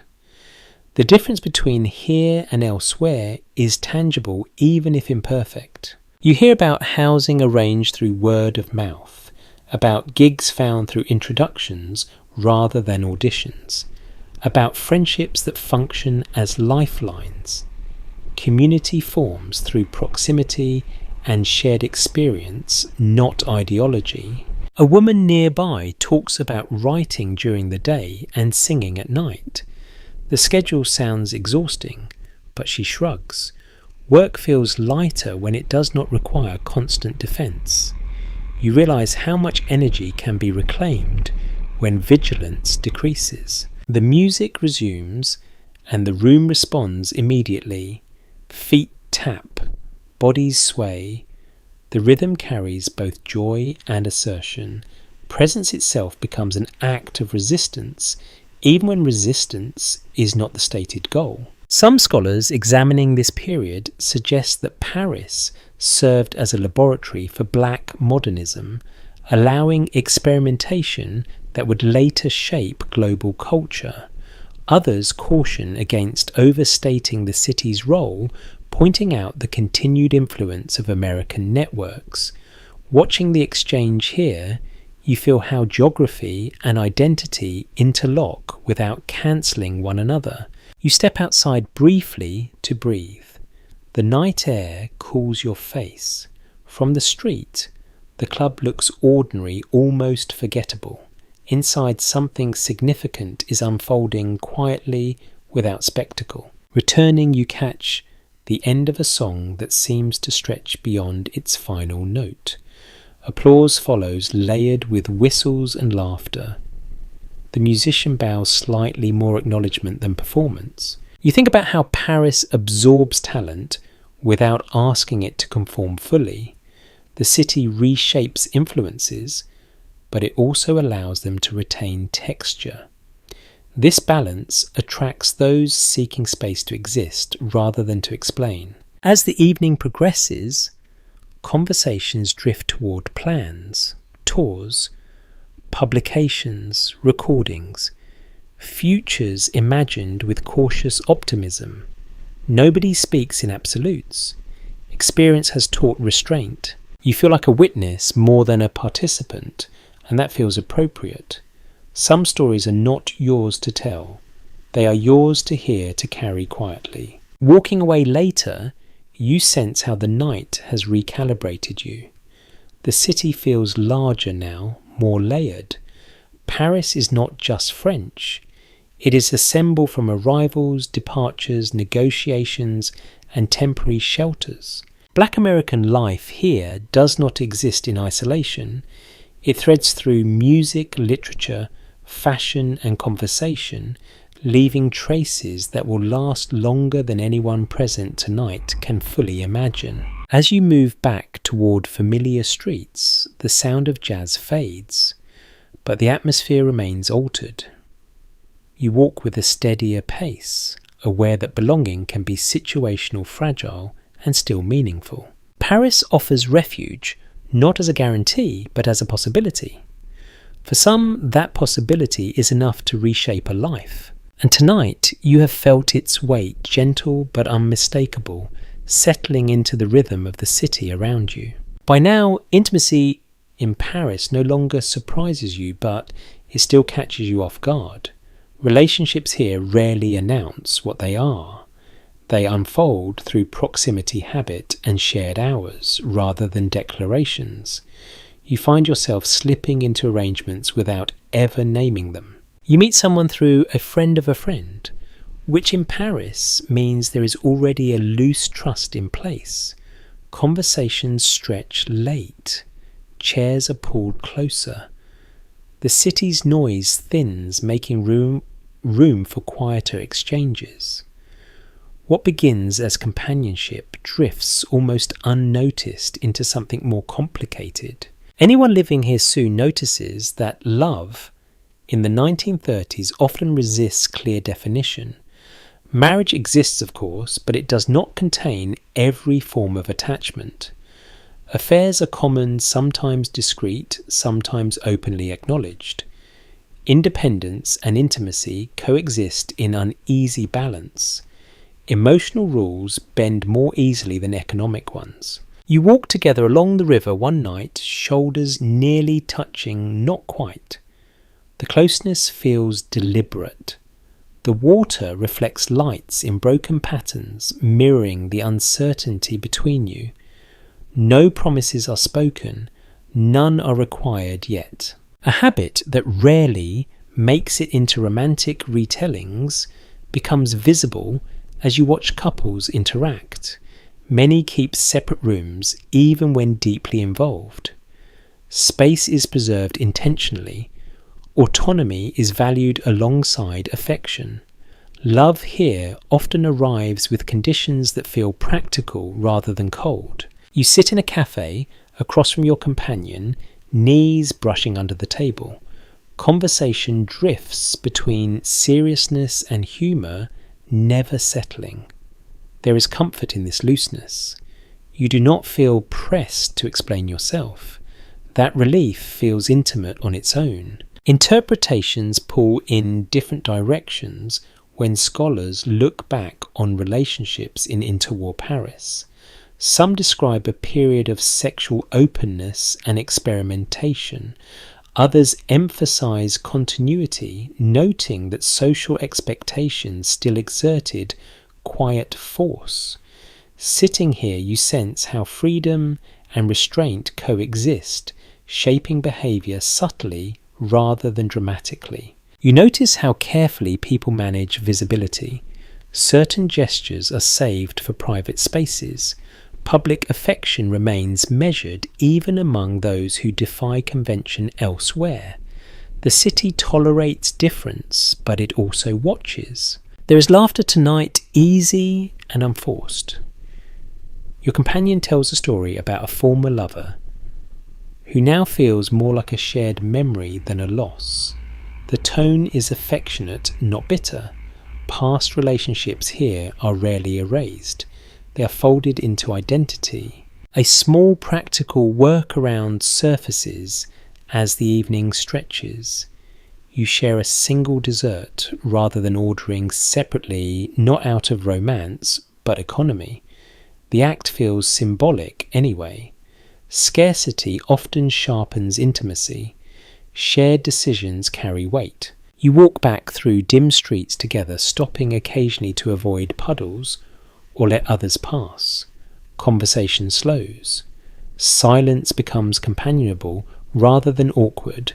Paris teaches you that quiet does not signal absence, it signals comfort. Later analysis complicates the picture of Parisian love by pointing out how gender, class, and security shape who can afford flexibility. Independence is easier to claim when rent is paid and work is stable. You feel this truth hovering at the edges of your own arrangement. You part at a doorway, exchanging a look that holds more meaning than a promise. The separation feels temporary without being guaranteed.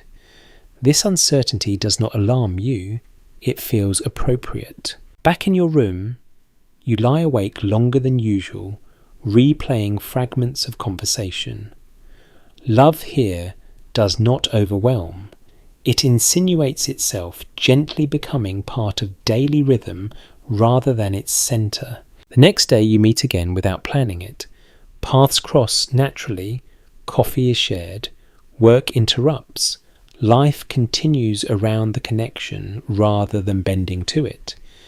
This feels intentional. People living in Paris at the time often took for granted that relationships would adapt to circumstance rather than define it. Passion existed, but practicality shaped its expression. You feel yourself absorbing that logic. A friend mentions casually that fidelity is less important than honesty. The statement lands without debate. Everyone seems to have their own version of truth negotiated privately. There is still no settled agreement among researchers about whether this relational fluidity represented liberation or avoidance. Watching how easily people move between closeness and distance, you suspect it serves as both depending on the moment. Evenings together blur into routine. Meals are simple. Conversations deepen unevenly. You learn small preferences, how they take their coffee, when they prefer silence. These details matter more than declarations. One night, an argument surfaces unexpectedly. Not dramatic, but sharp enough to leave a mark. Boundaries reassert themselves. You step back instinctively.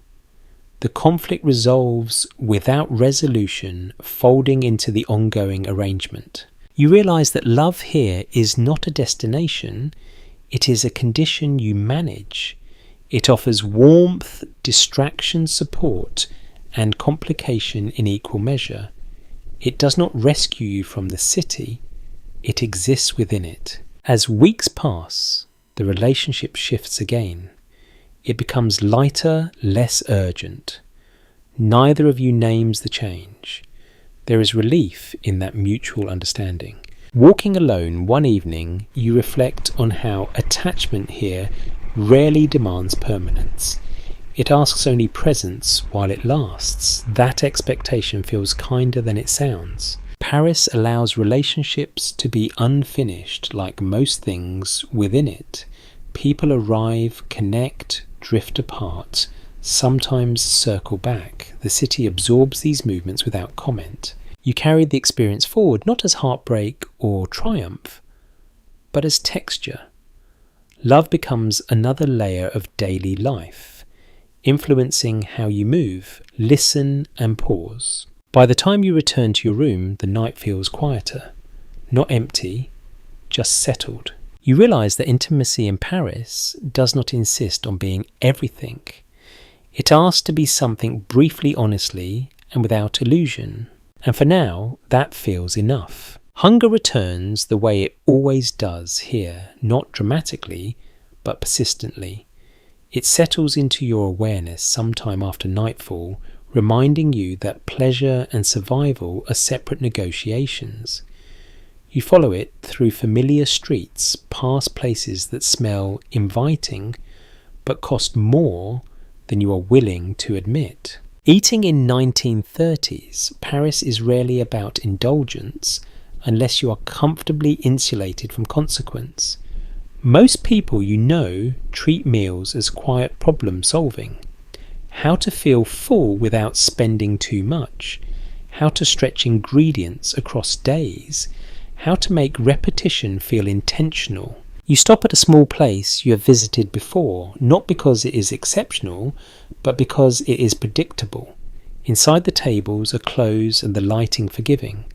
The menu is brief and unchanged. That constancy feels reassuring.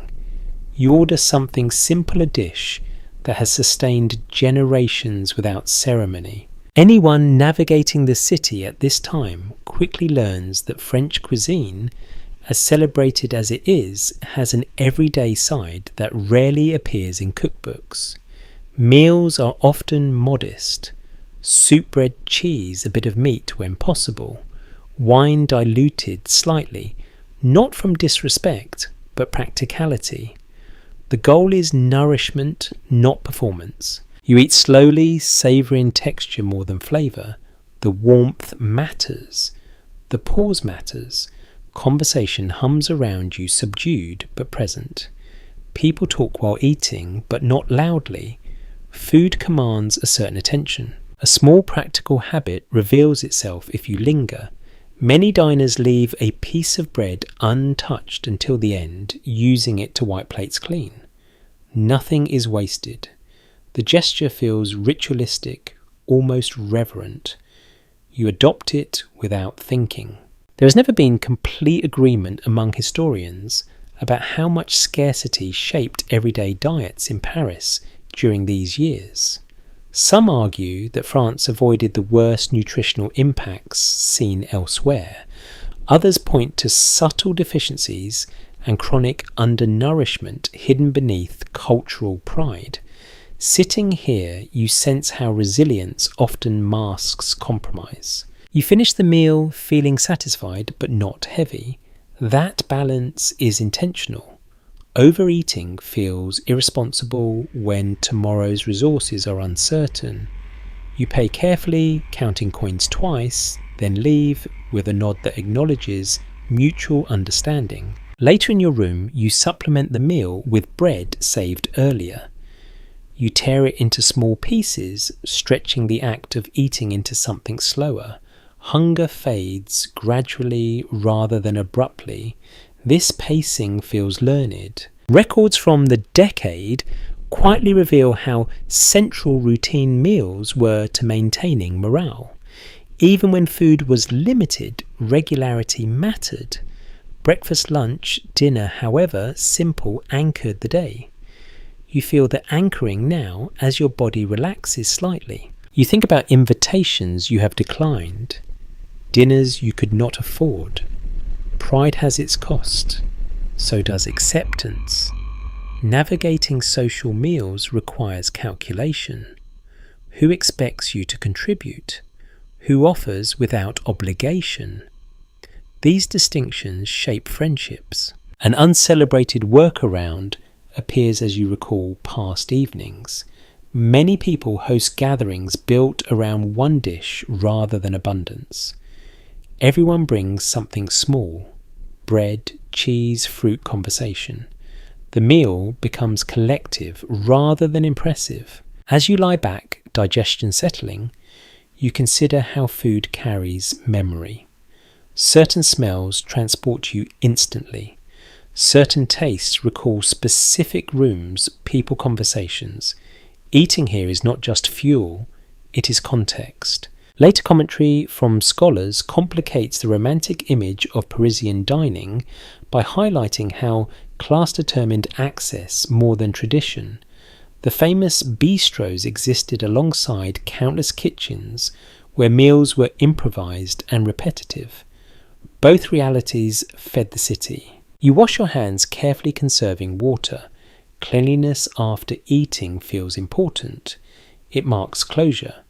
The day moves forward. Outside the city continues its nighttime rhythm.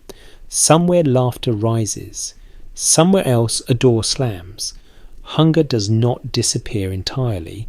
It retreats waiting. You settle into bed, feeling the quiet satisfaction of having met a basic need. Tomorrow will ask again. It always does. For now, you let the feeling of fullness soften into rest.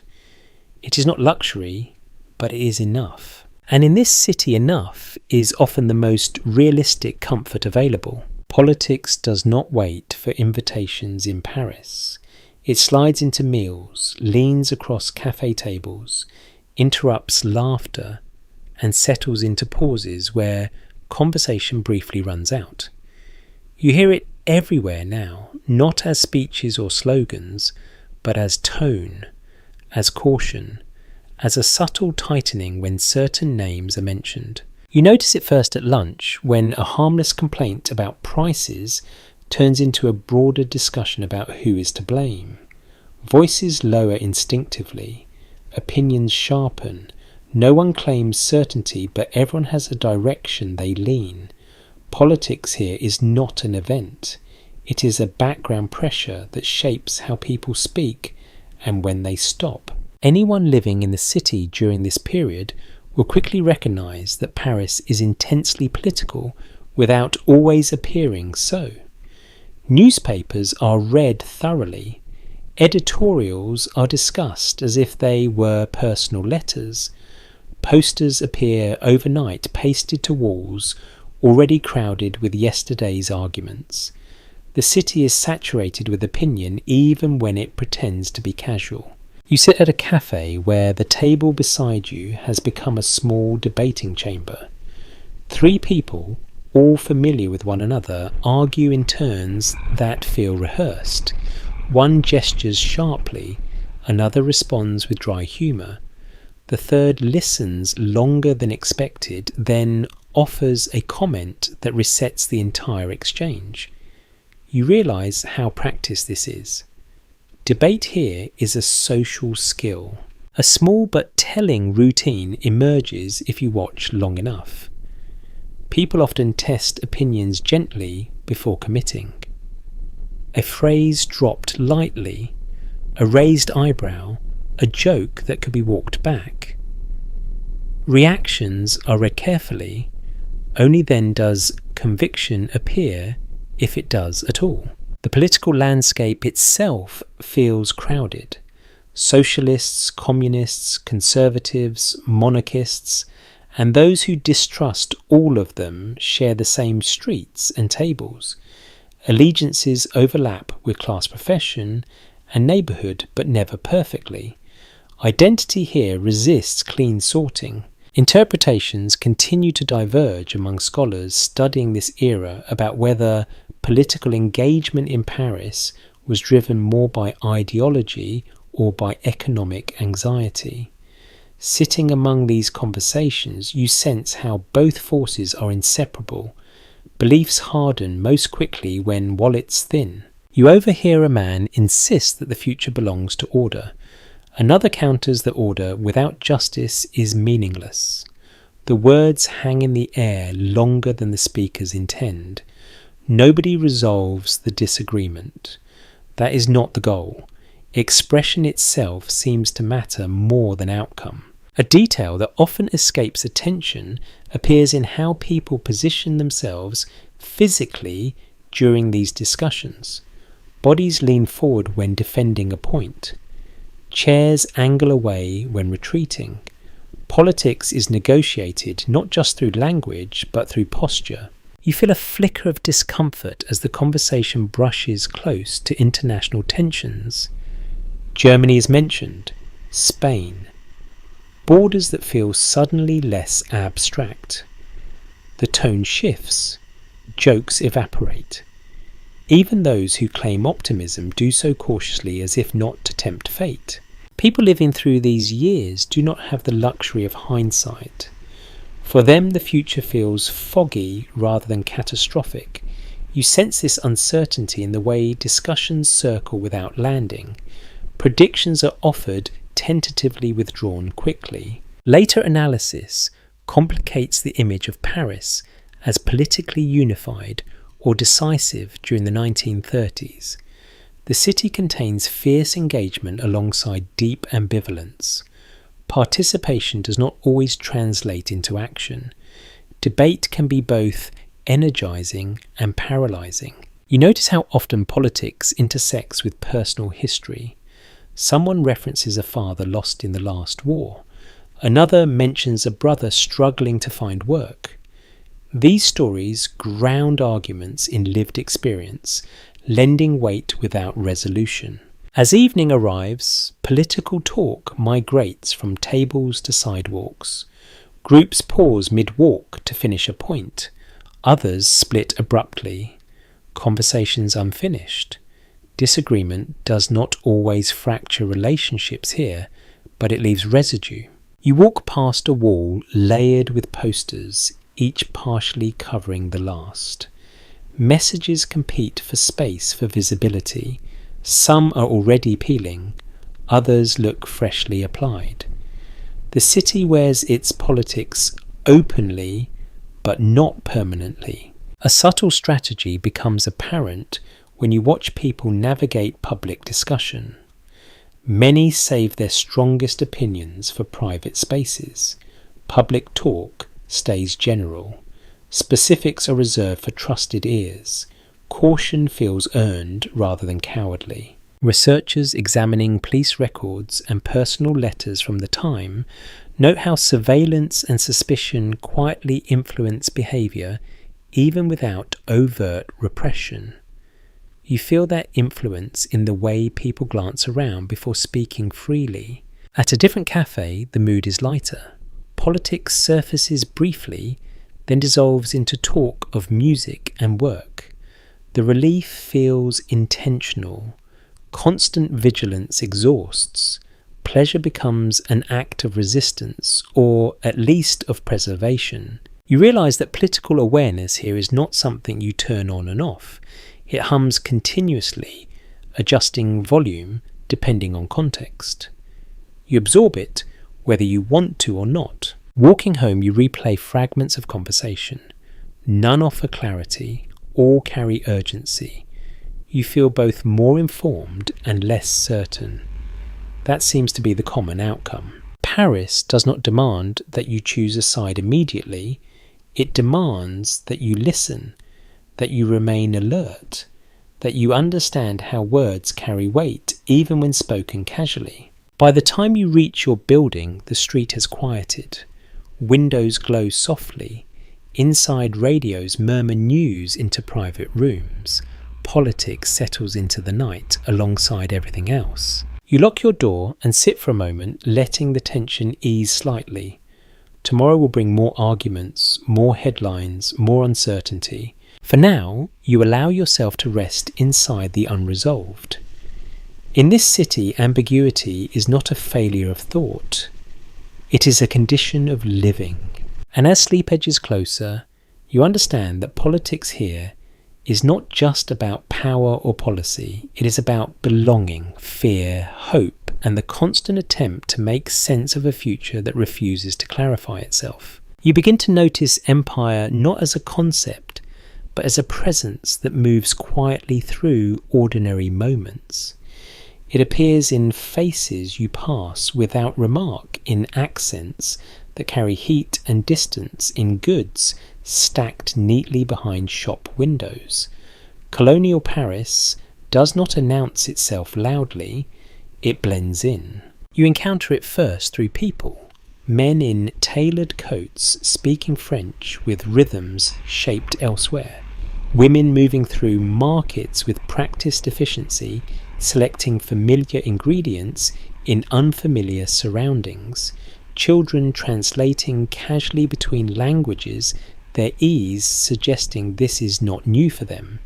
Paris absorbs arrivals quickly, but it does not dissolve difference. Anyone paying attention to daily life here would eventually recognise that the city's global reach is not abstract. France's overseas territories funnel labour, culture and wealth into the capital, shaping streets far from ports or ministries. This connection is visible in who cleans buildings, who cooks in kitchens, who plays music late into the night. You sit in a cafe where the menu includes dishes named after places you have never visited. The flavours are adapted, softened for local tastes. The origins remain visible but altered. You taste something warm and spiced familiar, yet not. The experience feels representative of something larger. A small but telling routine surfaces as you linger. Colonial workers often gather at specific cafés, not out of preference alone, but because other places make it clear they are merely tolerated. Belonging here is negotiated through repetition. Familiar faces soften boundaries over time. The city's relationship with its colonies lives in contradiction. Pride and denial coexist comfortably. Products from abroad are celebrated. People from the same places are exoticized or ignored. You feel this imbalance in how attention moves, what is praised, what is questioned. Interpretations pull apart when historians examine how colonial presence shaped Parisian identity during these years. Some emphasize cultural exchange and mutual influence. Others point to exploitation masked by sophistication. Sitting here, you sense how both readings operate simultaneously, often without awareness. You walk past a bookshop displaying travel literature filled with romantic imagery, palm trees, markets, sunlit ruins. Inside the narratives promise adventure and discovery. Outside the lived reality is quieter, more complicated. The contrast lingers. A man you meet casually mentions having worked overseas. His tone is casual, almost bored. The experience has become ordinary through repetition. Distance loses its drama when it becomes routine. You begin to notice how colonial presence shapes labour patterns. Certain jobs cluster along invisible lines. Porters, dishwashers, musicians. The work is visible but rarely acknowledged. People benefit without always recognising the source. Later scholarship complicates the idea that colonial life in Paris was peripheral. It suggests the city relied heavily on these connections for economic stability and cultural vitality. Watching supply carts unload goods stamped with distant names, you feel how central those ties are, even when unspoken. There is also tension. You overhear complaints framed as jokes. Comments that land awkwardly then dissolve into laughter. Humour becomes a shield. Discomfort is redirected rather than addressed. You pass a small gathering near the river where men share food and conversation late into the evening. Their voices are low, their gestures familiar. Community forms wherever people find enough space to breathe. Paris provides that space unevenly, but it exists. A rarely mentioned detail emerges if you watch interactions closely. Many colonial residents adopt Parisian habits selectively. They blend when necessary. They retain what matters privately. Identity becomes modular, adjusted according to setting. As night deepens, music drifts from a basement club. The rhythm carries hints of elsewhere filtered through Parisian interpretation. The crowd responds enthusiastically, even if few understand the roots. Appreciation arrives before comprehension. There is still no settled answer among researchers about whether colonial Paris offered opportunity or merely proximity to power without access to it. The evidence refuses to align neatly. You feel that ambiguity in the way people move through the city, both present and peripheral. Walking on, you realise that Paris's global character is not an abstract boast. It is assembled from thousands of quiet negotiations, daily adaptations and unacknowledged dependencies. Empire here is not only policy, it is habit. You cross a bridge and watch reflections ripple. The water carries traces from upstream, mixing them indiscriminately. The image feels apt. By the time you return toward familiar streets, colonial Paris no longer feels like a separate subject. It feels embedded, inseparable from the city's rhythm. Present in food, labour, music and movement. You understand now, that Paris does not simply host the world, it is built from it. The layers are uneven, the benefits unequal, but the influence is undeniable. As you climb the stairs to your room, voices from below echo upward in languages you do not fully understand.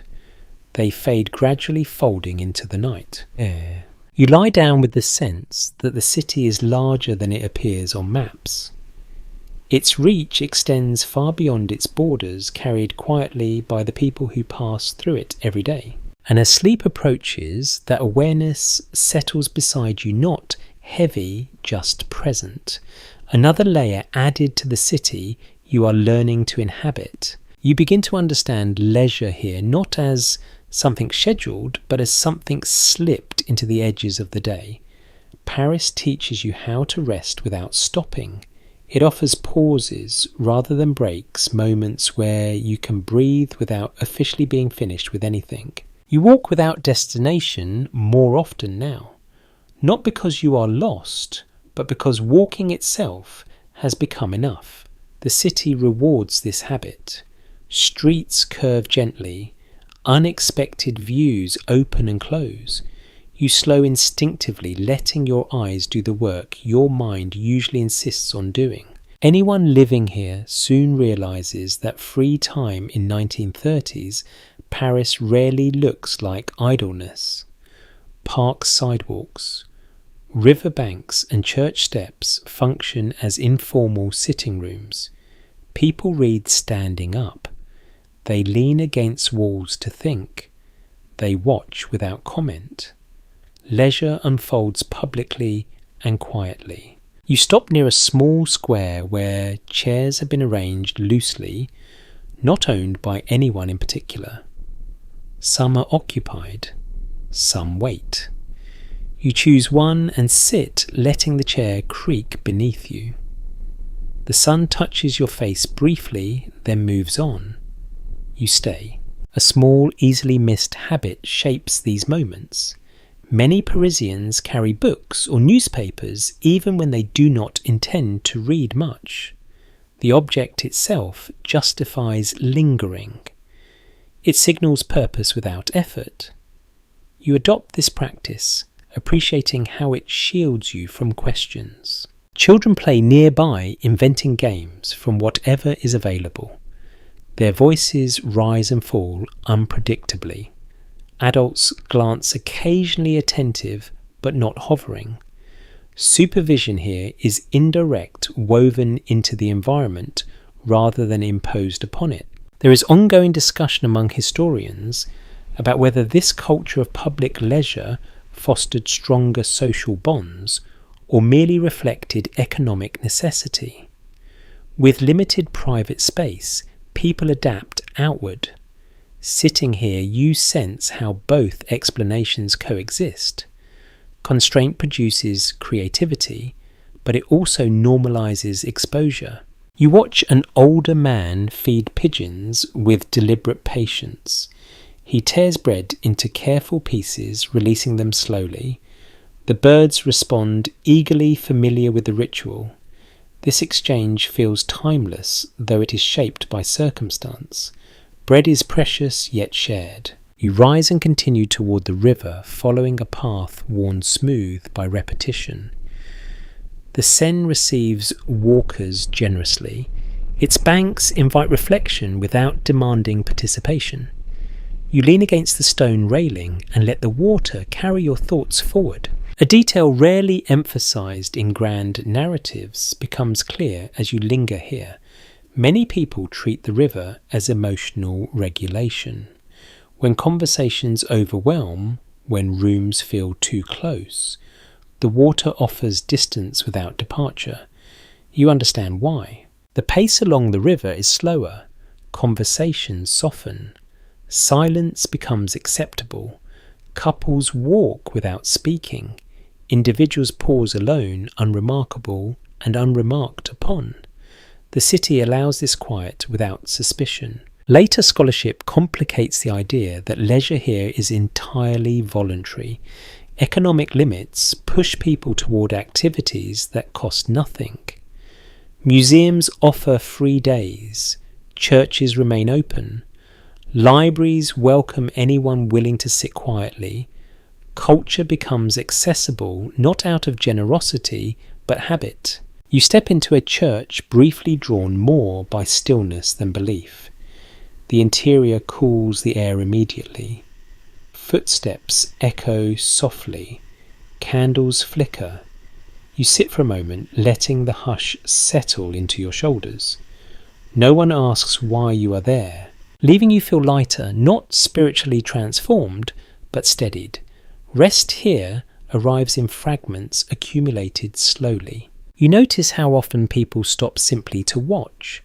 Street performers draw loose circles of attention. Painters set up easels, not always to work, but to claim a reason to remain. Observation itself becomes a pastime. A man beside you sketches the street with quick lines, tearing out the page, when finished and handing it to a child. The gesture is casual, generous and final. Creation here does not always seek preservation. Debate persists among cultural observers about whether this ease with impermanence diminishes ambition or protects mental balance. Watching moments pass without clinging to them, you suspect the latter. Not everything needs to last to matter. As afternoon fades, you feel no urgency to return home. That in itself feels luxurious. Leisure here is not about escape. It is about inhabiting the present without justification. You buy cheap coffee from a vendor and drink it standing up, watching the street resume its rhythm.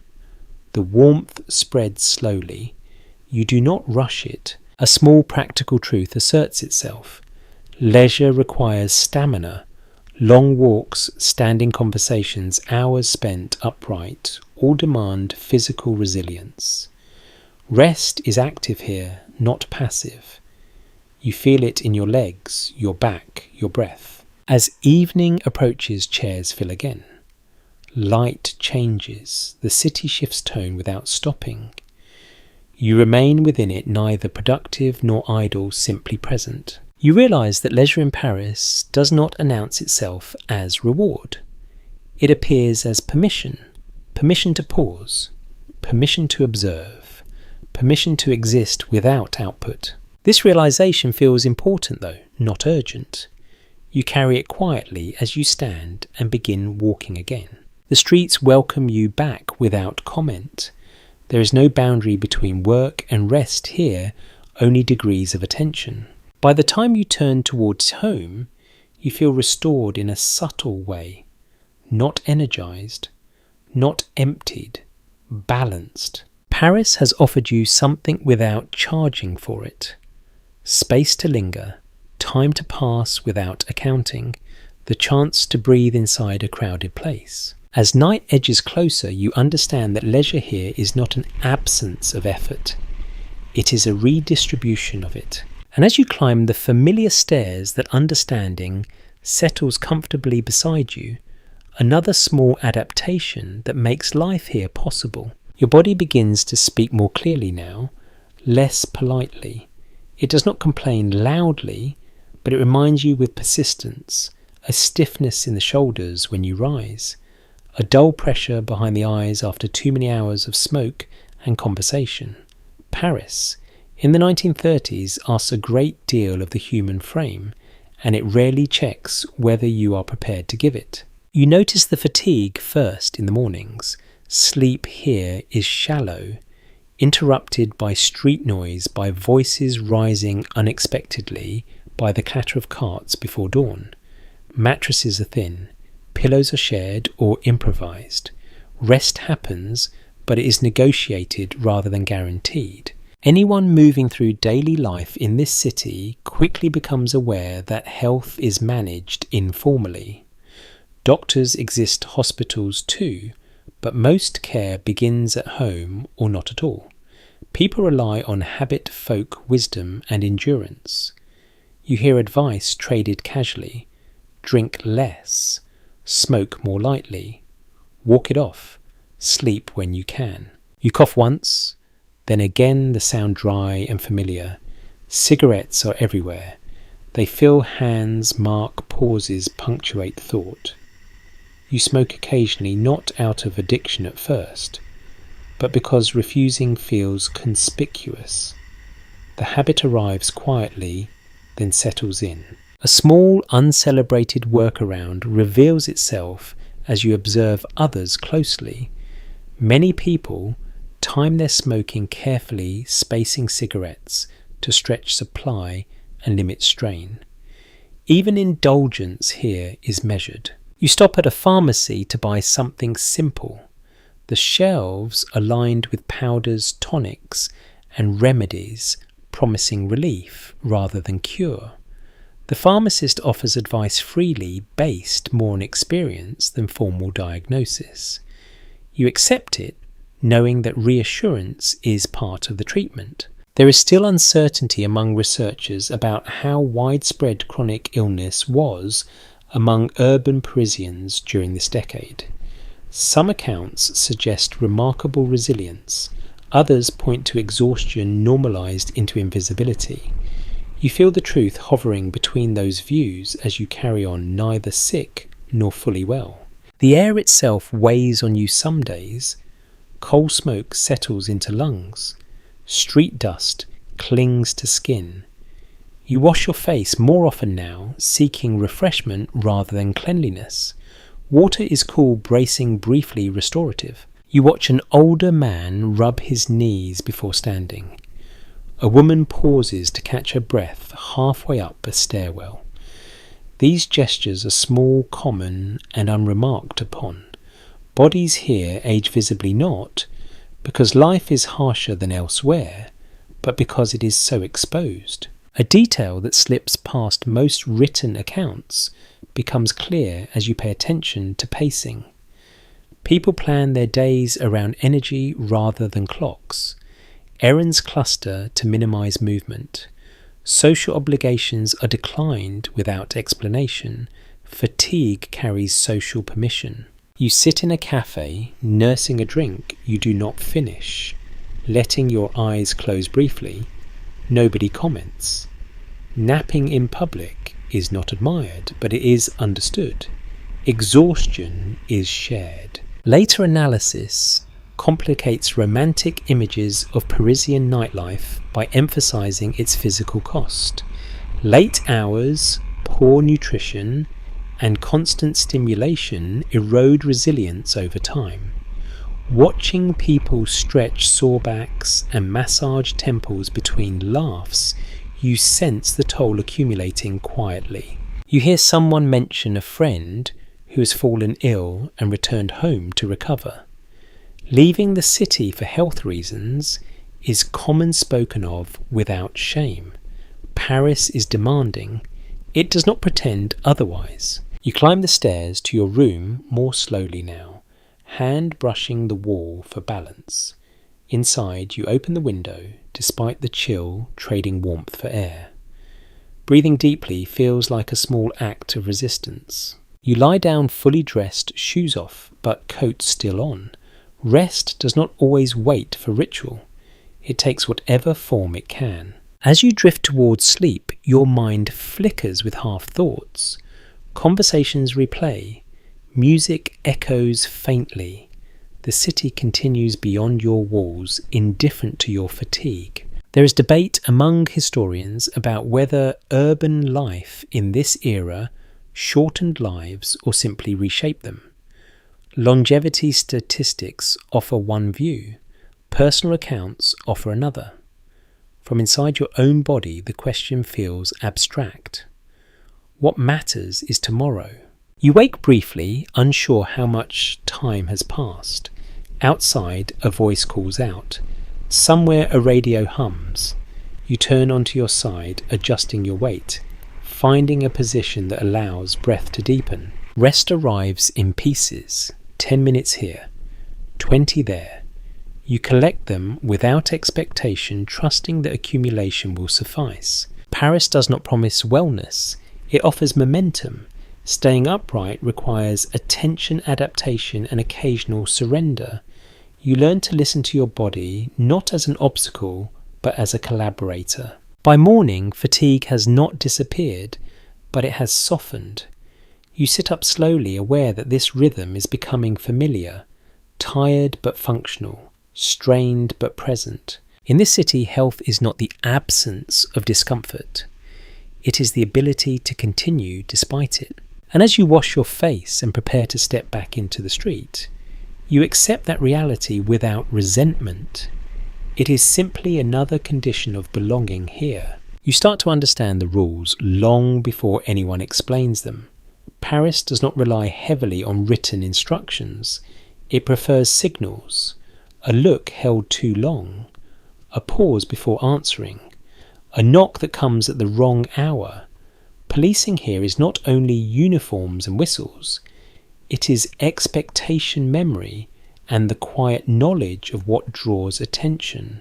You notice it one evening when a group nearby lowers their voices as a uniformed figure passes. The conversation does not stop. It reshapes itself. Tone flattens. Jokes retreat. Once the figure moves on, sound slowly returns. No one remarks on the change. This adjustment is automatic. Living in the city makes one thing unmistakable. Authority in 1930s, Paris is present, but it operates as much through habit as through force. Police patrol on foot, familiar faces along familiar routes. They are seen often enough that they blend into the street, yet rarely enough that their appearance still matters. You watch how people interact with them. Respect is shown through compliance, not warmth. Questions are answered briefly. Explanations are offered only if asked for. There is an understanding that too much detail invites scrutiny. A curious practice becomes visible once you start paying attention. Many residents carry identification at all times, not because the law is constantly enforced, but because being unable to produce papers complicates everything. A missing document can turn a minor inconvenience into a long afternoon. You experience this awareness firsthand when you realize you have left something important behind. The thought alone tightens your chest. Nothing has happened, but the possibility of it shapes your route home. You move more deliberately until the object is safely back in your pocket. There is no single way to describe how law is felt here. Some remember it as protective, others recall it as unpredictable. Later interpretations differ widely, often shaped by class, nationality and timing. From where you stand, it feels situational, sometimes invisible, sometimes suddenly very present. You walk through a neighbourhood where rules feel looser. Street vendors cluster closer together. Music plays louder. Police presence thins. The atmosphere shifts subtly, encouraging behaviour that would feel out of place elsewhere. Boundaries exist, but they are uneven. A detail that rarely appears in official records becomes clear when you linger. Many informal agreements govern daily life. Certain streets are tolerated for certain activities. Certain hours allow more freedom. These understandings are passed quietly learned through observation rather than instruction. You hear about a recent crackdown through gossip rather than newspapers. A bar closed abruptly, a landlord questioned, a warning delivered without paperwork. Information travels faster through conversation than through print. You listen carefully, storing the knowledge away. Walking at night, you become aware of how posture communicates intent. Hands visible, pace steady, no sudden changes in direction. These habits are not paranoia. They are adaptation. The city rewards those who read it accurately. Some analysts later suggest that this web of unwritten rules created a form of collective self-regulation, reducing the need for overt enforcement. Others believe it fostered anxiety and conformity beneath a veneer of freedom. You sense both effects depending on the moment. You pass a policeman leaning casually against a wall, talking with a shopkeeper. Their conversation looks relaxed, almost friendly. This too is part of the landscape. Authority here is not always distant. Familiarity softens it without dissolving it. At the same time, you are aware that familiarity is not shared equally. Foreigners, the poor, those who look out of place. Attention finds them faster. You feel a flicker of this awareness when someone glances at you twice, assessing. The look passes, but it lingers in your mind. An overlooked aspect of daily life is how people warn one another quietly. A nod, a raised eyebrow, a murmured phrase. You begin to recognize these signals, understanding when to slow down, when to move on, when to pretend not to notice something unfolding nearby. You witness a small confrontation late one evening. Voices rise. A crowd gathers loosely. Before anything escalates, authority appears not rushing, not dramatic. The presence alone alters the scene. People disperse with minimal resistance. The moment dissolves without climax. There remains uncertainty in historical reflection about how effective this approach truly was. Crime statistics tell one story. Personal accounts tell another. From inside the experience, what matters most is predictability.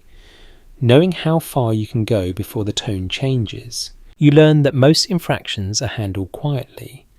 A warning, a request, a look that communicates enough. Formal consequences exist, but they are not the city's first language. This understanding shapes how you behave. You choose where to linger and where to keep moving. You learn which conversations belong indoors. You develop a sense for timing that feels almost instinctive. Late at night, you hear a whistle echo down a street. It is brief, sharp, effective. The sound cuts through music and laughter alike. For a moment, everything pauses. Then life resumes, slightly adjusted. You think about how this atmosphere influences creativity, leisure, dissent. Expression thrives here, but it is calibrated. Nothing is entirely without risk. That tension sharpens awareness. Later reflections by historians often struggle to reconcile Paris's reputation for freedom with the reality of surveillance and control. The truth seems to live in between. Liberty exists, but it is negotiated constantly. You feel that negotiation in your own movements now. You are not fearful, but you are attentive. You do not feel constrained, but you are not careless. The city has taught you its limits without ever stating them. As you near your building, the street quiets. Police presence fades. The rules soften again. Inside private spaces, other dynamics take over. You lock your door and exhale the shift immediate. Public vigilance gives way to private stillness. The contrast is stark but familiar now. Lying down, you reflect on how much energy goes into simply reading the environment. It is tiring in a subtle way, but it also sharpens perception. You notice more, you miss less. Paris does not enforce itself loudly. It suggests, it implies, it waits for you to understand. And as sleep approaches, you realize you have learned another essential skill for surviving here. Knowing not just what is allowed, but when it is allowed and who is watching when it is not. The river draws you back again, not because you planned it, but because it has become a habit. When the city presses too close, the Seine offers space without distance. You find yourself walking toward it almost automatically, as if your feet remember something your mind has not yet named. The banks look different at this hour. Lamps reflect in long, trembling lines. The water moves steadily, unconcerned with schedules or debates. Boats slide past quietly, carrying cargo people or nothing in particular. You lean on the stone railing and let your shoulders drop. People who live here rarely question the river's role in daily life. It is not scenic in the postcard sense. It is practical, present and used. Barges deliver goods. Walkers use the quays as corridors. Lovers and loners share the same edge without comment. The Seine is infrastructure disguised as calm. You notice how conversations change here. Voices lower, gestures soften, arguments begun elsewhere lose momentum when faced with moving water. The river absorbs tension without acknowledging it. A small but revealing practice comes into view as you linger. Many people walk the same stretch of river each evening, tracing identical paths night after night. This repetition is not boredom, it is regulation. Familiar routes steady the mind when the rest of life refuses to. You pass an older couple walking arm in arm, their pace slow but synchronized. Nearby a man stands alone staring at the current. With such focus it feels like prayer. Neither looks out of place. The river does not prioritize one kind of presence over another. Those who study Paris from a distance sometimes struggle to agree on whether the Seine functions more as a social divider or a unifier. It separates neighbourhoods, yes, but it also pulls them together through shared access. Standing here, you sense how it belongs to everyone without belonging to anyone. You sit on a low wall and listen. Water laps softly against stone. Somewhere above you, a radio plays faintly. Footsteps pass behind you at irregular intervals. The city does not disappear here.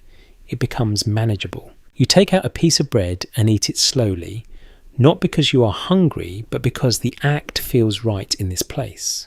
Food tastes different near the river, less urgent, more deliberate. A detail easily missed, if you rush, becomes clear when you stay still.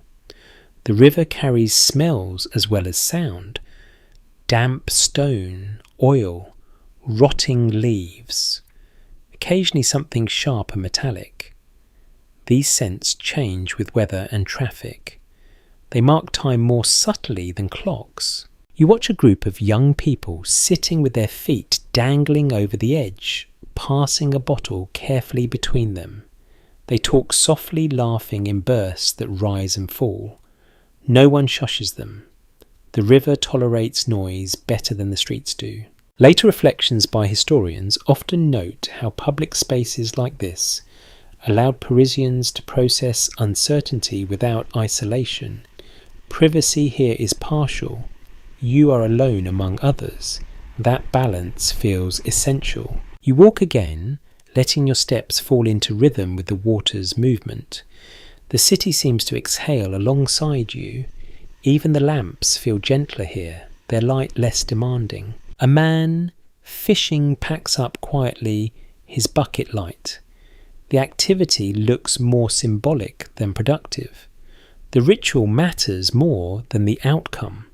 You understand that instinctively. There remains no firm consensus among those who analyse urban life about why rivers calm people so effectively.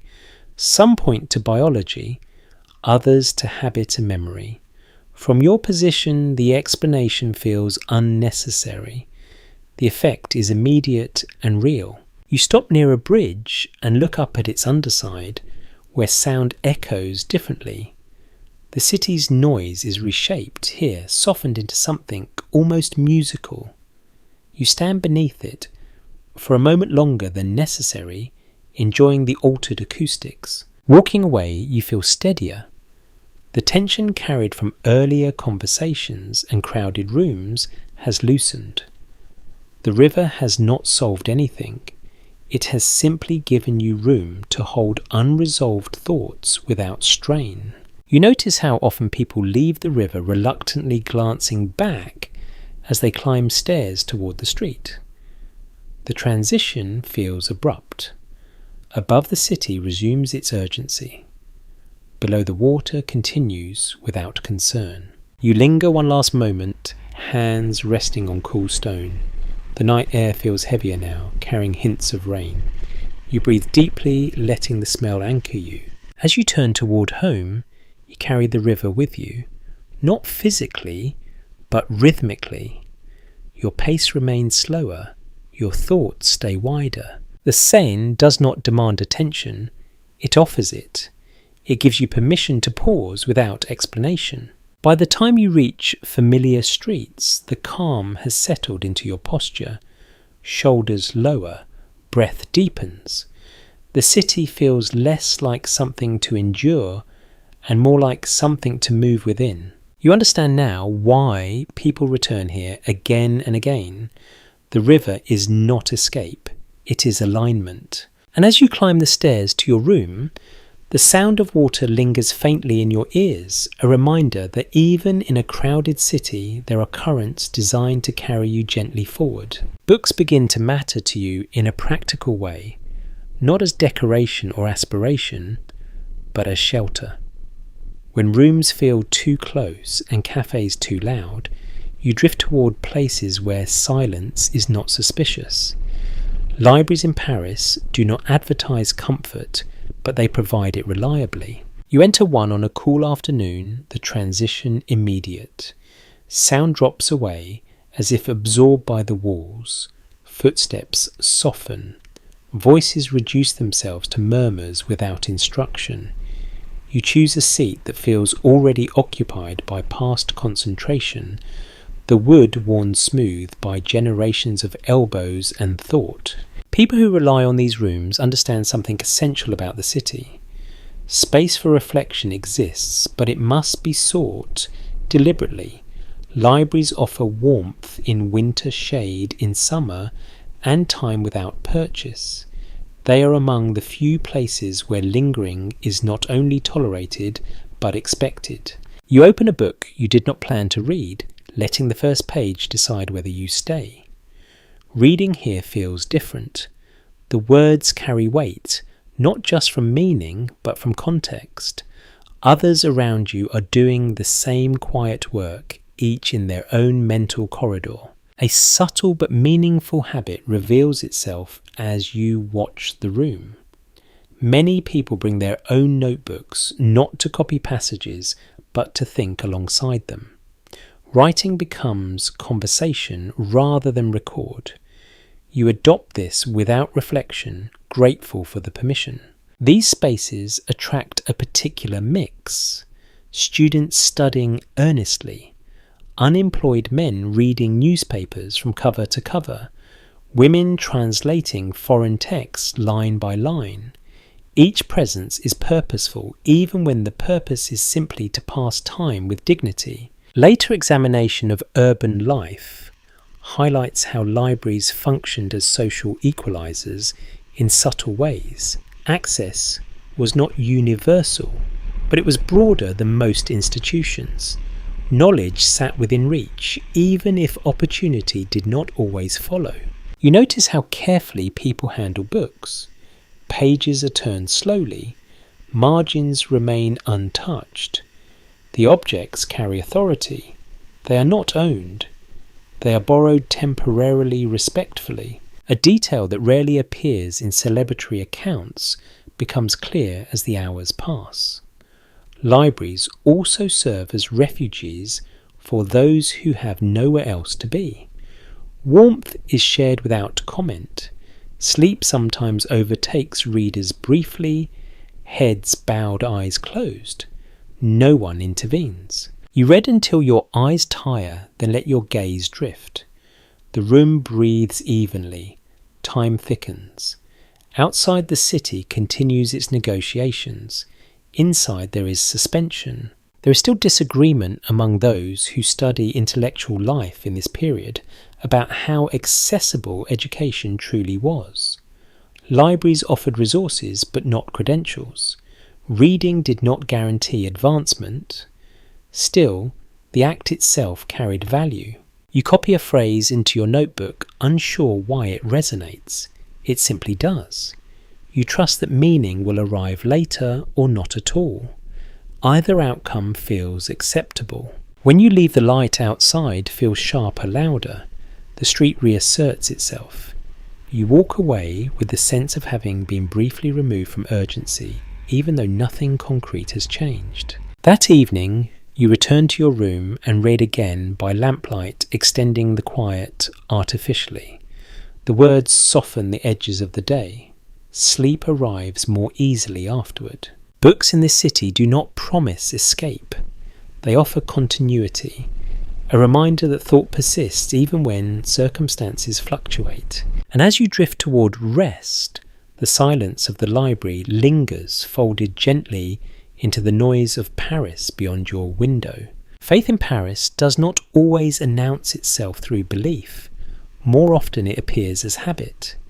You pass churches the way you pass cafés, aware of them without committing.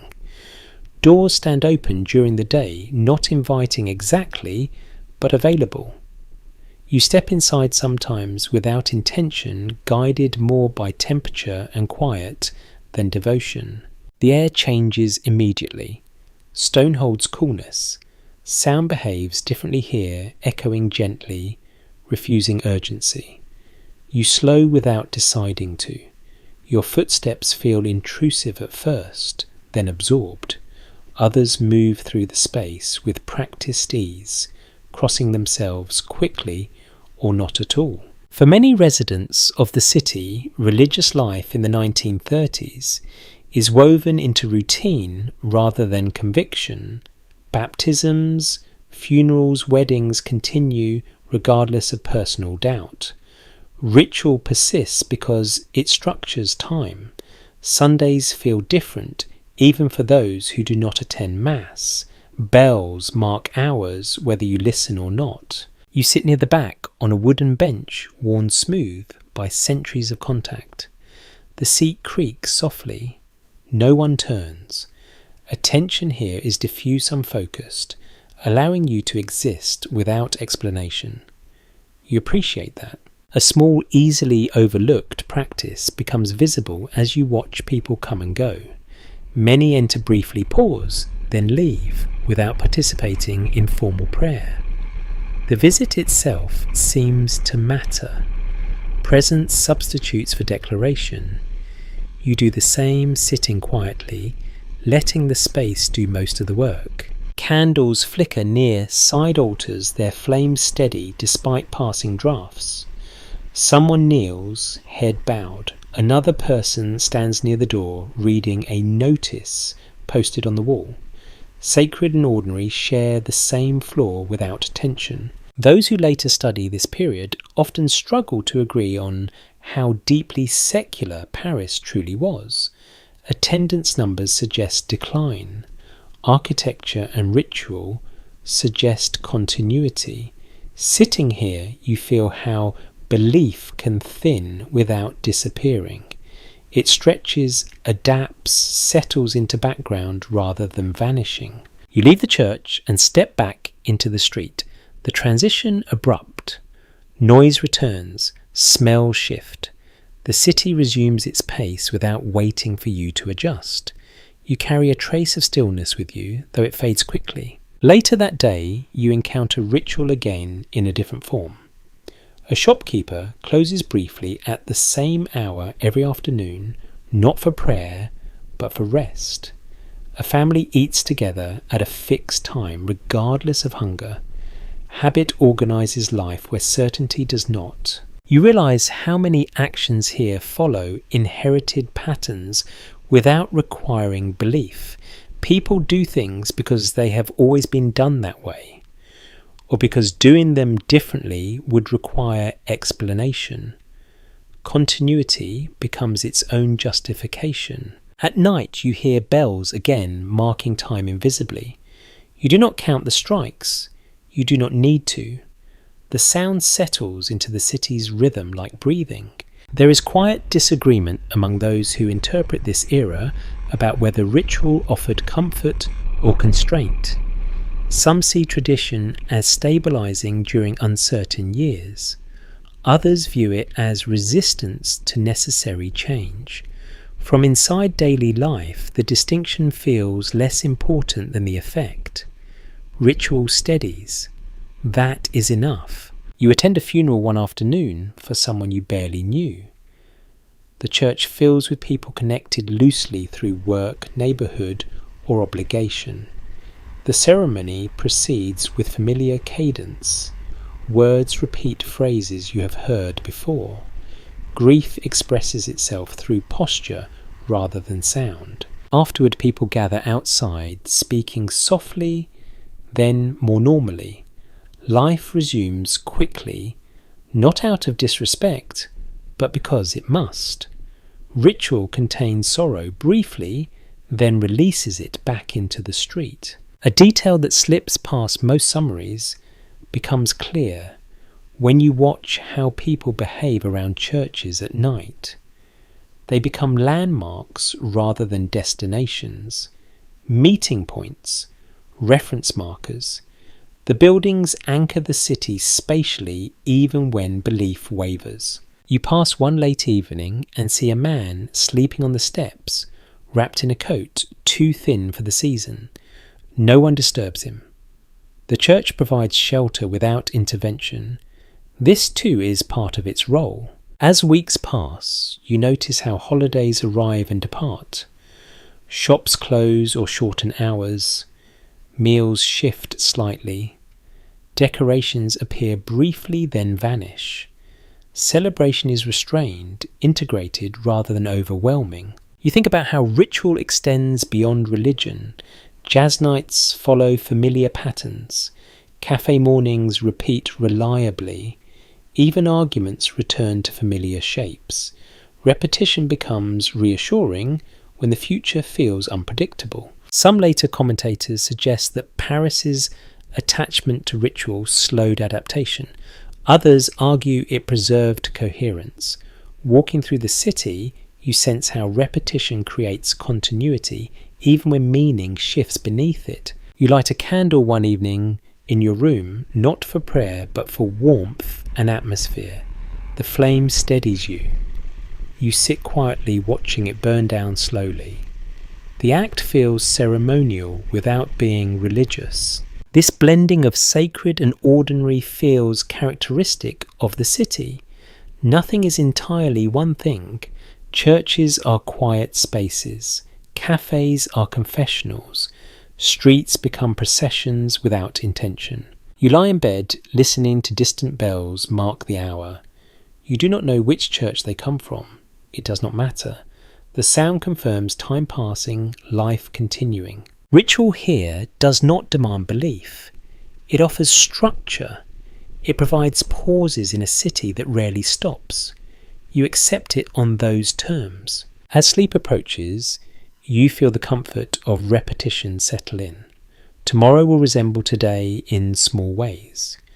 That resemblance feels grounding. Paris does not insist that you believe in anything specific. It asks only that you participate enough to move in rhythm with others. And as you drift toward rest, you realise that ritual in this city is less about faith than about endurance, about finding ways to continue together or alone without having to explain why. Foreignness stops feeling dramatic after a while. It settles into the background, becoming something you notice only in contrast. Paris in the 1930s is full of people who have arrived from elsewhere, and after enough time among them, you realise how little explanation anyone expects. Accents pass without comment. Names are mispronounced gently, then accepted as they are. You hear it first in cafes, where tables host a mix of languages that never fully resolve into one. A sentence begins in French detours through English or Italian and lands somewhere approximate. Meaning survives the journey. Precision is less important than momentum. People living here absorb difference pragmatically. The city has been doing this for centuries. Artists, students, political exiles, labourers and wanderers all move through the same streets, drawn by reputation opportunity, or necessity. Paris does not ask why you came. It asks only how long you plan to stay. You share a table with someone from Eastern Europe who arrived months ago and already speaks French with confidence. Another person joins you, briefly mentioning South America before moving on. These exchanges feel casual, but they accumulate. The city's identity is constantly recalibrated through these arrivals. A small but revealing pattern emerges if you watch how people introduce themselves. Many lead with place rather than profession. Where they are from matters more than what they do, at least initially. Origin provides context when stability does not. You notice how foreignness becomes a kind of social currency in certain circles. Being from elsewhere can grant novelty, sympathy, or suspicion depending on the setting. In artistic spaces, it adds intrigue. In bureaucratic ones, it complicates everything. There's never been a unified interpretation among those who study this period about whether Paris truly welcomed outsiders or merely tolerated them. Some accounts emphasize openness and curiosity. Others highlight barriers and quiet exclusion. From your perspective, acceptance feels situational. It arrives unevenly, negotiated daily. You walk through neighbourhoods where languages cluster. Certain bakeries stock familiar breads from distant places. Grocers carry spices that signal long routes travelled. These businesses become informal anchors for people far from home. An easily missed detail surfaces when you listen closely to how people speak about home. Nostalgia appears selectively. Some romanticize what they left behind. Others avoid the subject entirely. Distance reshapes memory, sharpening some edges and dulling others. You realize that being foreign in Paris does not always mean being alone. Networks form quickly, often out of necessity. Shared paperwork struggles, shared housing, shared meals. Community assembles around survival, first friendship later. Later reflections on this era often wrestle with the question of whether Paris's international character diluted national identity or strengthened it. Walking these streets, you feel how identity expands rather than dissolves. The city becomes less singular, more layered. You sit with a group one evening where no two people share the same background. Conversation flows anyway. Stories overlap. Misunderstandings are corrected gently or ignored entirely. The group functions without uniformity. A practical workaround becomes apparent as you observe long enough. Many foreigners adopt Parisian habits quickly, not out of admiration, but efficiency. Learning when shops close, which streets feel safe at night, how to queue without appearing uncertain. Assimilation here is behavioural before it is cultural. You think about how paperwork shapes belonging, visas, permits, addresses. These documents hover, constantly shaping decisions quietly. A job accepted, a trip postponed, a move reconsidered. Bureaucracy touches everyone, but it presses harder on those without roots. You hear someone joke that Paris is easiest if you never plan too far ahead. The comment lands with recognition. Temporariness becomes a strategy. When permanence feels unreachable, flexibility becomes protection. Some analysts later suggest that this transient population gave Paris much of its creative energy, injecting new ideas and urgency. Others argue it created instability and competition. Sitting among people who may leave at any moment, you sense how both outcomes coexist. You pass a hostel late at night, laughter spilling from an open window. Inside, people pack and unpack simultaneously. Arrival and departure overlap. The city absorbs both without preference. Walking alone afterward, you reflect on your own sense of belonging. It has shifted subtly. You no longer feel like an intruder, but not quite a resident either. The space between those identities feels strangely comfortable. A detail that slips past many historical summaries becomes clear as you observe daily interactions. Foreigners often serve as mirrors. Their reactions reveal what locals take for granted. A comment about public transport. A question about customs. Through them, the city sees itself. You realise that Paris does not require you to choose between assimilation and difference. It allows both to exist simultaneously. You can blend in when necessary and stand out when useful. As weeks turn into months, faces become familiar, even if names do not. Recognition replaces introduction. Belonging becomes incremental, built from repeated encounters rather than declarations. There remains uncertainty among those who look back about whether this openness was sustainable or merely a pause before later closures. From within the moment, that question feels distant. What matters is now. You walk home past a cafe where the same group gathers, nightly languages shifting fluidly. You nod in recognition. Someone nods back. No words are exchanged. That acknowledgement feels earned. In your room, you think about how many people in this city carry multiple versions of themselves. One for home, one for Paris, one for the future they imagine. Identity here is not fixed. It adapts to surroundings. You lie down listening to voices outside, some familiar, some not. The city hums with movement, with arrival, with uncertainty. Foreignness no longer feels like a label. It feels like a condition shared by many, even those born here.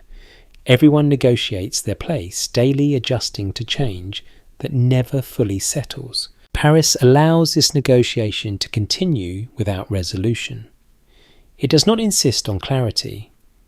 It accepts motion. As sleep approaches, you feel less concerned with where you belong and more interested in how you move through what surrounds you. In this city, belonging is not something you are granted. It is something you practice quietly over time through presence. And tonight, that feels like enough. Cold announces itself gradually, not with drama, but with insistence. You notice it first in the mornings when breath lingers longer than before and your hands hesitate before leaving pockets. Winter in Paris does not arrive all at once. It settles in layers, testing what you are willing to tolerate. You add clothing without ceremony. An extra shirt. A scarf wound more carefully. Gloves repaired rather than replaced. People here do the same, adjusting quietly rather than complaining. Cold is treated as a condition to manage, not an event to discuss. Anyone living through a Paris winter in the 1930s understands that warmth is unevenly distributed. Central heating is rare. Buildings hold chill stubbornly, especially those built for summer comfort centuries earlier. You learn which rooms stay warmer and which corners to avoid. Sleeping positions become strategic. You wake one night aware of how thin your blanket feels. The room holds your breath, but not your heat. You pull your coat over yourself rather than rising to tend the stove. Movement costs warmth. Stillness conserves it. A small practical habit emerges as the season deepens. Many people keep kettles warm throughout the day, not just for drinking, but to release steam into rooms. Moist air feels warmer, or at least more forgiving.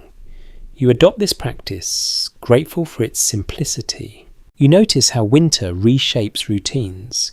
Cafes fill earlier and empty later.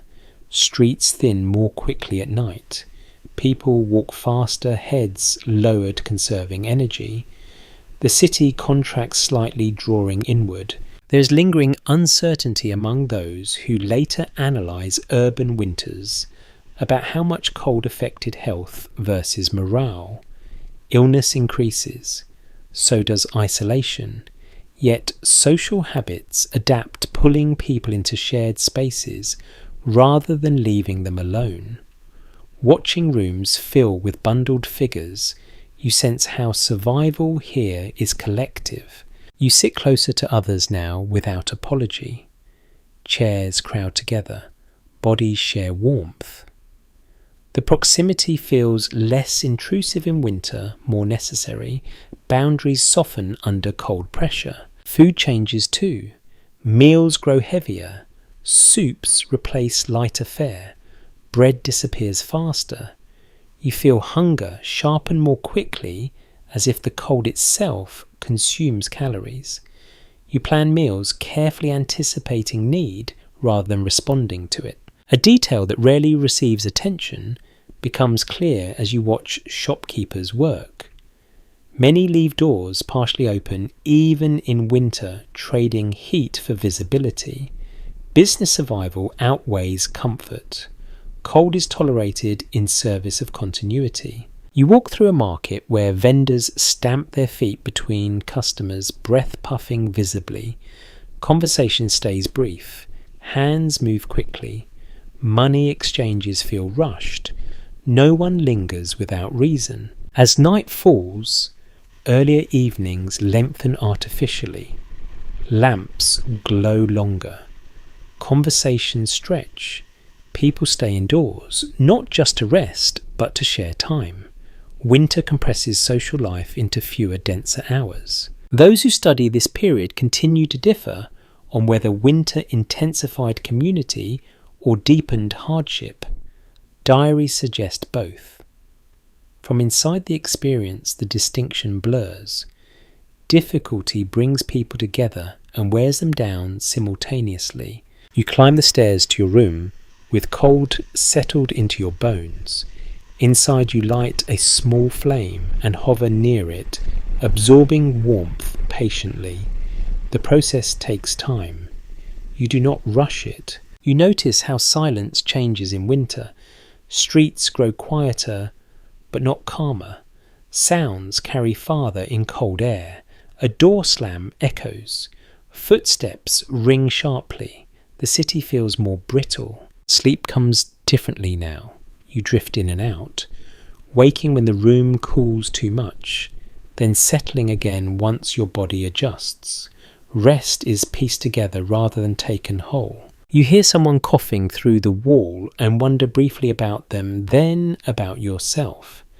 Health feels more fragile in winter, more dependent on circumstance. You pull the blanket tighter and let the thought pass. Morning arrives reluctantly. Light is pale. You dress slowly, fingers stiff. Outside the city moves anyway. Trams run. Shops open. Life continues with muted determination. You realise that winter does not stop Paris. It refines it. Movements become purposeful. Pleasures become intentional. Waste is less tolerated. As you walk, you feel the cold bite and release rhythmically. Your body adapts again, as it always does. Discomfort becomes background noise. You stop at a cafe and wrap your hands around a warm cup, savouring the sensation. The simple pleasure feels amplified. Winter sharpens appreciation. Looking around, you see the same acceptance reflected in others. Coats hang heavier.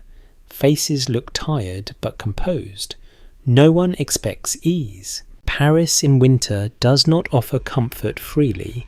It offers endurance. And in learning how to endure together, the city reveals another version of itself. By the time you return home that night, the cold feels less like an adversary and more like a companion you have learned to accommodate. It demands attention, but it also slows you enough to notice what matters. You lie down wrapped in layers, listening to the muffled sounds of the city outside. Winter has settled in fully now, and as sleep arrives, you accept the season as another condition of life. Hear one more rhythm to absorb, one more lesson in persistence quietly learned. Some nights feel larger than the others, not because anything special happens, but because the city loosens its grip just enough for joy to slip through. You sense it early in the way people linger longer outside cafés, in the laughter that carries farther than usual, in the refusal to go straight home, even when the cold presses hard. You follow that feeling without naming it. Someone mentions music. Someone else shrugs and says, why not? Plans form without structure, held together by momentum rather than agreement. Paris is good at this. It understands how to stretch a moment until it feels meaningful. You find yourself inside a crowded room where breath fogs the air and coats pile up in corners. Glasses clink constantly. The music is too loud for conversation and too familiar to demand attention. Bodies sway in loose synchrony, not quite dancing, not quite still. People living here take for granted that these bursts of collective pleasure are not luxuries, but necessities. Long weeks of restraint make room for nights like this. They arrive unpredictably and vanish just as fast, leaving only the memory of warmth behind. You laugh more than you expect to. The sound surprises you as if it came from someone else. Fatigue dissolves briefly. Worries retreat. The body remembers how to enjoy itself without calculation. A small telling detail catches your attention as you watch the room. Nobody seems especially well dressed tonight. Clothes are practical, layered, imperfect. Appearance takes a back seat to movement. Comfort matters more than impression. You feel relief in that shift. Someone pours wine generously, ignoring precise measures. Another person starts a song halfway through, off-key and unapologetic. Others join in unevenly. The result is messy and sincere. No one tries to improve it. Accounts written later struggle to agree on whether nights like this represented escapism or resilience. From inside the room, the distinction feels unnecessary. Relief and strength share the same space. You regain energy by spending it. You step outside briefly to cool down, breath coming fast. The street looks ordinary again, almost indifferent. From behind the door, music and laughter pulse steadily insulated from the night. You realise how fragile this pocket of joy is, how easily it could disappear. A neighbour passes you on the sidewalk, smiling without knowing why. The mood leaks outward, infecting even those not inside. Small kindnesses multiply. Doors are held open longer. Conversations soften. You return to the room and feel the warmth wrap around you again. Someone presses a piece of bread into your hand. You eat it standing up, grateful. Hunger and celebration overlap easily here. There is tension beneath the joy, though it remains mostly unspoken. Money is still tight. Winter is still long. Work awaits tomorrow. That awareness sharpens pleasure rather than dulling it. This might be why the laughter feels urgent. Those who later look back at these years often find it hard to reconcile hardship with scenes like this. The contradiction unsettles tidy narratives. You feel how both realities exist at once without cancelling each other out. As the night deepens, energy peaks and then begins to fray. Movements slow, conversations repeat themselves. Someone sits abruptly overwhelmed by warmth and sound. The room adjusts around them, making space without comment. A peculiar habit emerges if you watch closely. People say goodbye multiple times before leaving, each farewell extended as if departure itself requires rehearsal. Nobody wants to be the first to break the spell. Eventually you step back outside for good. The cold shocks your face, stealing breath. The street feels emptier now, quieter. Your ears ring softly. Your body hums with leftover rhythm. Walking home, you notice how the night has changed your perception. Problems feel distant. Streets seem friendlier. Even the cold feels manageable. Joy has recalibrated your scale. There is no illusion that this feeling will last. That knowledge does not diminish it. Temporary pleasures carry their own weight precisely because they are temporary. You climb the stairs with tired legs and an unsteady grin. Inside your room, the quiet feels heavier than before, but not oppressive. You sit on the edge of the bed, letting the energy drain slowly. Later, as you lie down, fragments of music replay in your mind. Faces blur together. Laughter echoes faintly. The night condenses into sensation rather than story. Some nights in Paris are remembered for years, others dissolve by morning. This one will probably fade, leaving only a vague sense of having been glad to be alive. That you realise is enough. Big nights do not need permanence. They serve their purpose simply by interrupting the grind, reminding you that endurance can include pleasure. As sleep approaches, your body settles heavily, satisfied and spent. The city outside has quieted again, returning to its baseline hum. Tomorrow will ask things of you. Tonight has given something back. And as you drift off, you let that balance feel fair, if only for now. Scarcity has a way of returning without apology. You sense it before you count your coins, in the hesitation that creeps into decisions you once made easily. A coffee delayed, a meal simplified, an invitation declined with a practiced excuse. Money in Paris rarely disappears suddenly, it thins. You spread what you have across the table, arranging coins into small, hopeful clusters. The total looks different depending on how you group it. Rent first, food next. Everything else negotiable. You do the arithmetic quietly aware that the numbers will not improve by staring at them longer. Life here assumes this cycle. Wages arrive unevenly, expenses do not. Many people you know repeat the same ritual at different tables across the city, each convinced their version is uniquely precarious. It is not. The rhythm is shared. You step outside to clear your head and walk past shop windows with new restraint. Items you once glanced at now feel distant, theoretical.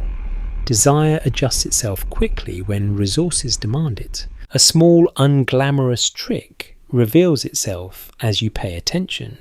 People stretch money by stretching time.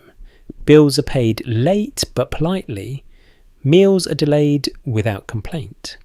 Promises are framed loosely. The city runs on these quiet extensions. You return to a cafe and order the cheapest thing available, choosing a seat that allows you to linger unnoticed. The drink tastes thinner than you remember, or perhaps you are simply more aware of cost now. Either way, you sip slowly, letting the hours justify the expense. There is disagreement in later interpretations about whether this financial instability fostered ingenuity or eroded confidence.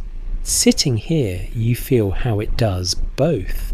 Creativity emerges under pressure, but it demands energy that scarcity also drains. You overhear someone nearby discussing a loan that never materialized. The story is told with humour, but the laughter arrives late. Everyone listening understands the subtext. Hope must be handled carefully. You walk home past the bakery and resist the smell with deliberate effort. Tomorrow will provide, or it will not. Planning beyond that feels indulgent. Back in your room, you reorganize what little you own, as if order might substitute for abundance. You mend a tear that has grown too large to ignore. Repair feels productive. It turns waiting into action. An odd routine becomes apparent as you think about your neighbours. Many seem to move more slowly near the end of the month. Outings shorten. Social calls decrease. The city's pace dips collectively, then rises again when wages return. Some analysts later suggest that these cycles of shortage shaped Parisian culture more deeply than grand economic policies ever did. The daily improvisation mattered more than the headlines. You feel that truth pressing gently against your own decisions. You write a letter. You may not send weighing whether to ask for help. Pride complicates necessity. Assistance always arrives with consequences, real or imagined. You fold the paper carefully and set it aside. Night settles early. Lamps glow. The city continues indifferent to your calculations. Somewhere music plays. Somewhere else an argument unfolds. Your situation feels both personal and common. You lie down without fully undressing, conserving warmth and effort. Sleep comes lightly interrupted by thoughts that refuse to resolve. Tomorrow's shape remains uncertain. There is no catastrophe here, just narrowing margins. You have experienced worse. You remind yourself of that. Perspective becomes another resource you ration carefully. As you drift toward rest, you realize that scarcity in this city does not announce itself with panic. It arrives quietly, asking you to adapt again. You have learned how to do that. And in the dark, with the city breathing beyond your window, that knowledge feels like a kind of wealth. The unease arrives quietly, carried on ordinary conversations. You hear it in passing remarks, in jokes that do not quite land in the way people trail off mid-sentence. Nothing has happened yet. That is what makes the feeling difficult to place. It is anticipation without a shape. You notice it first in the newspapers. Headlines feel heavier, less playful. Words like crisis and emergency appear more often, though rarely explained in full. People read more carefully now, folding pages with intention rather than habit.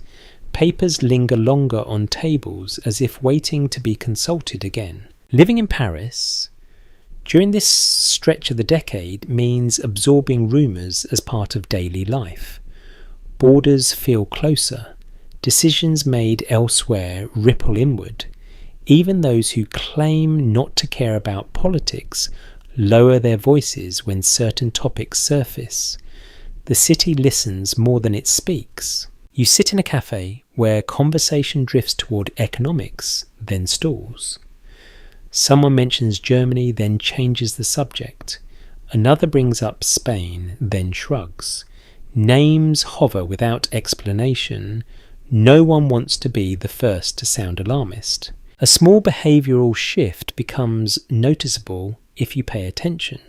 People begin to stock slightly more food than usual. Nothing dramatic. An extra loaf. A few tins set aside.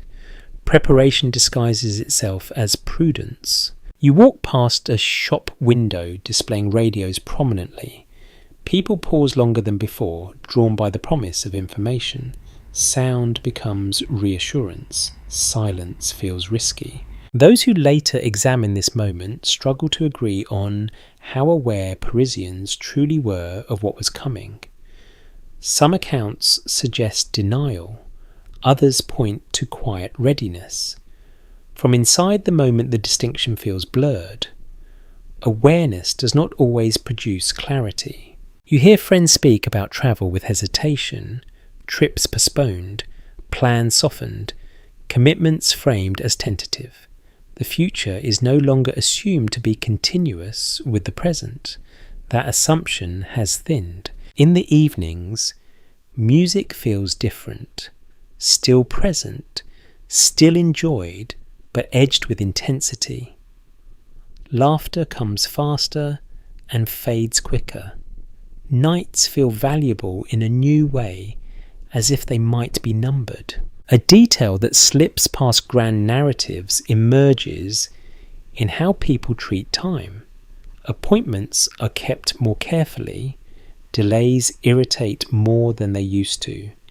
There is a sense that wasting hours might carry consequences beyond inconvenience. You notice how arguments flare more quickly, tempers shorten, opinions harden, anxiety leaks into interactions that once felt relaxed.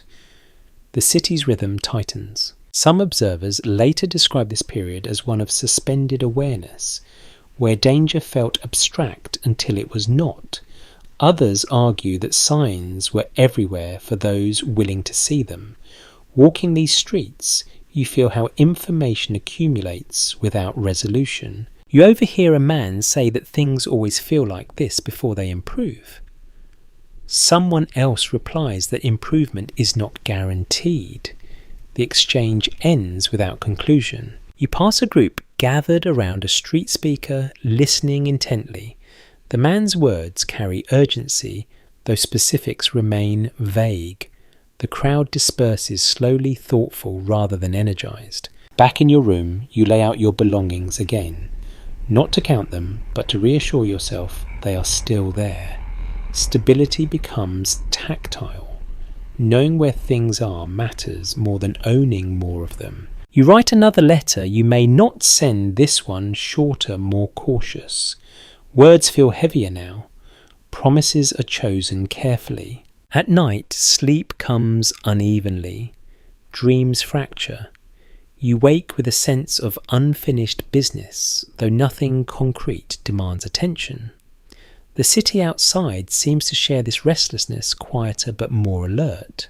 There is no panic yet. No sirens, no declarations, just a gradual shift in posture. Shoulders rise slightly, steps quicken. People still make plans. They still laugh. They still argue about art and music. Life continues, but it feels watched by something just beyond view. You walk along the river again, seeking the steadiness of moving water. It helps, but does not erase the feeling. Even the river seems more serious tonight, flowing with purpose. Those who later write about this era often struggle to capture this exact sensation. Not fear, not ignorance, but something suspended between, waiting without knowing what for. As days pass, the feeling does not leave. It integrates, becomes part of the city's background noise, like traffic or bells. You stop remarking on it aloud. You adjust. Everyone does. The human capacity for normalization proves strong. Walking home one evening, you realize that unease has not replaced daily life. It has layered itself on top of it. Work meals, conversations all continue now, carrying additional weight. Paris does not freeze in anticipation. It moves forward even as it listens intently to distant signals. You lie down and stare at the ceiling, tracing familiar cracks. The room feels unchanged. That consistency comforts you. Whatever comes will arrive whether you are ready or not. For now, readiness means awareness, not action. And as sleep finally settles in, you accept the uncertainty as another condition of living here. Not dramatic, not resolved, simply present. Time begins to press differently now. Not faster, not slower, just heavier. You notice it in small ways.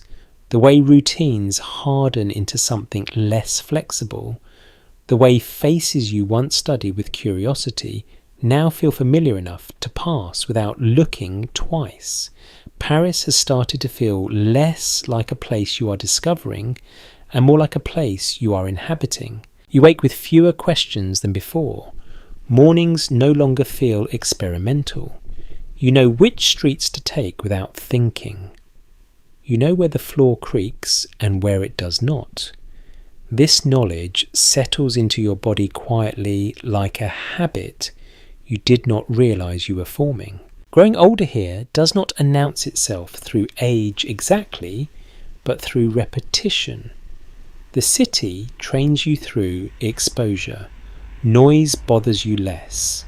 Cold is anticipated rather than resented. Even uncertainty has lost some of its sharpness. You are not braver. You are more practiced. People around you change in similar ways. You notice how conversations shift. Grand plans are mentioned less often. Practical ones appear more frequently. Talk of leaving still surfaces, but it sounds different now, more measured, less theatrical. Paris in the 1930s carries many people through this same transition. Youthful ambition softens into something sturdier, or sometimes simply quieter. Not everyone becomes successful. Not everyone fails. Most people adjust, which turns out to be its own skill. You see it in artists who no longer speak only of what they will create, but of what they have already made. In workers who stop hoping for ideal positions and instead protect reliable ones. In relationships that trade intensity for steadiness without admitting the exchange out loud. A small but telling shift catches your attention when you watch people dress. Choices become more consistent. Experimentation narrows. Comfort and familiarity gain ground. Identity here does not disappear.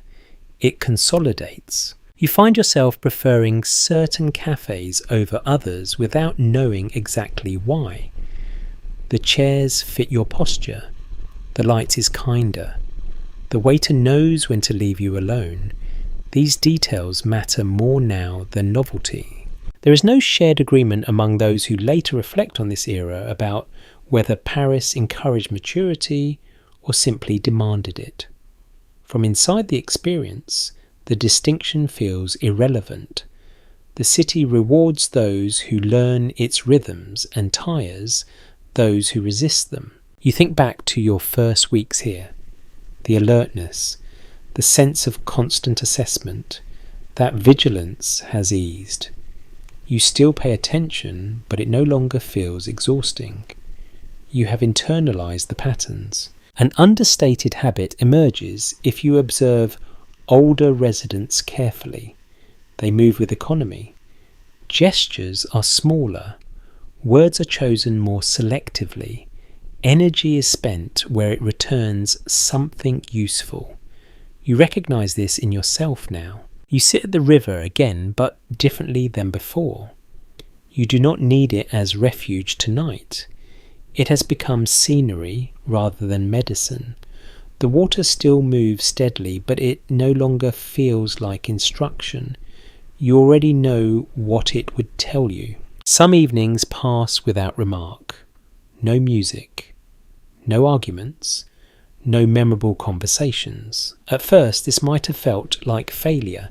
Now it feels like rest. You read less voraciously, but more deliberately.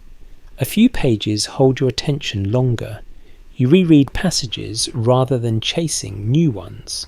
Understanding deepens as consumption slows. There remains debate among those who look back on this generation about whether interwar Paris dulled idealism or refined it.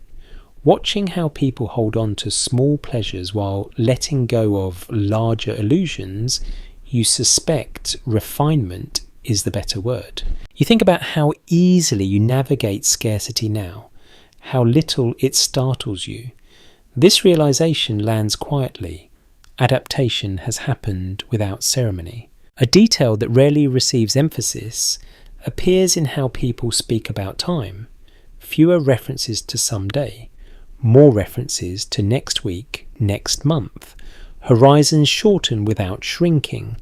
Life becomes manageable in segments. You attend a gathering where someone younger speaks with urgency about changing everything.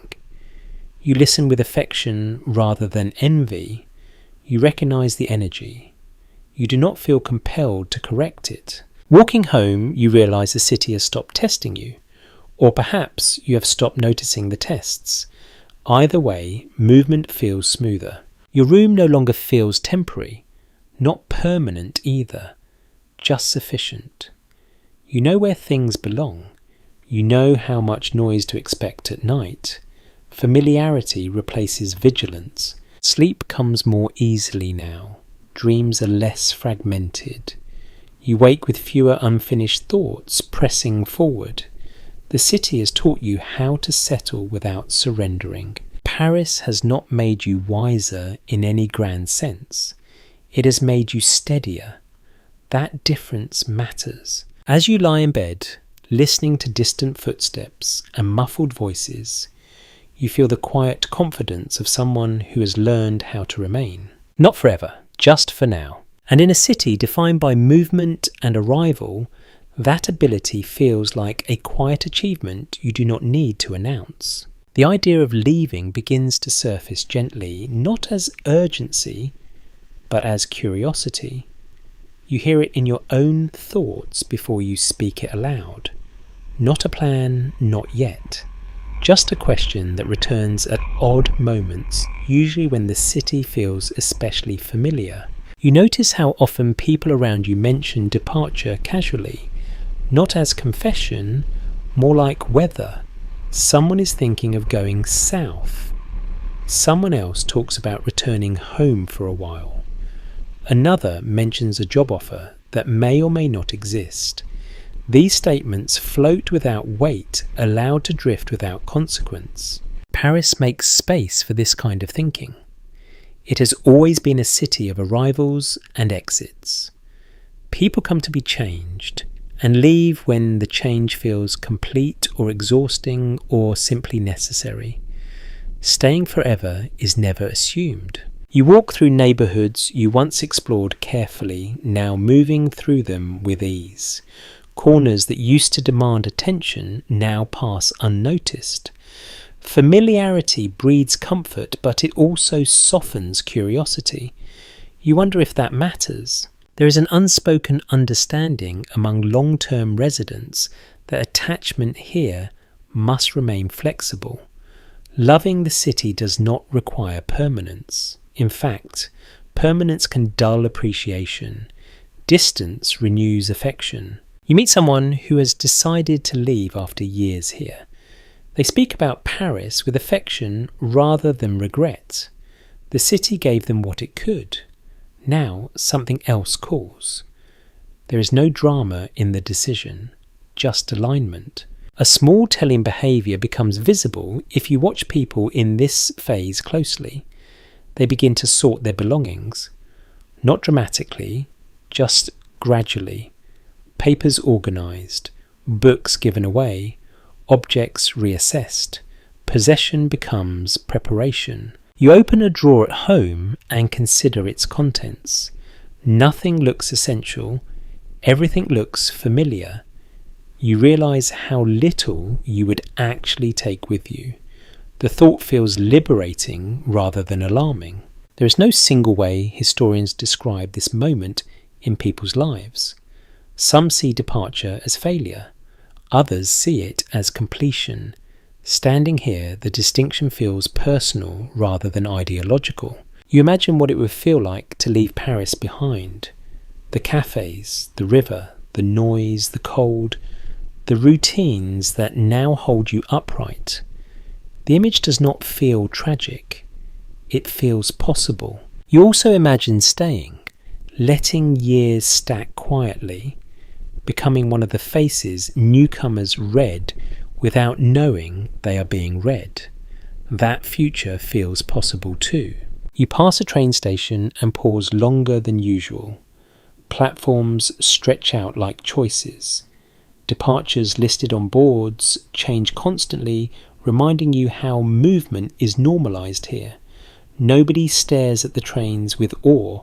They are tools, not symbols. A rarely noted detail surfaces as you watch travellers move.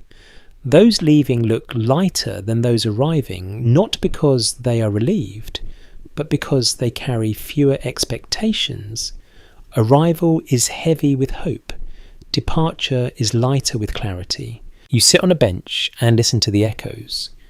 Announcements blur into background noise. Luggage rolls past. Conversations end abruptly.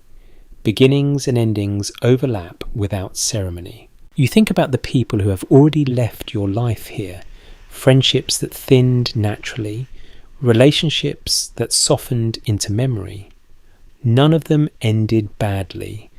They simply ran their course. Some later interpretations suggest that Paris thrives precisely because it does not demand loyalty.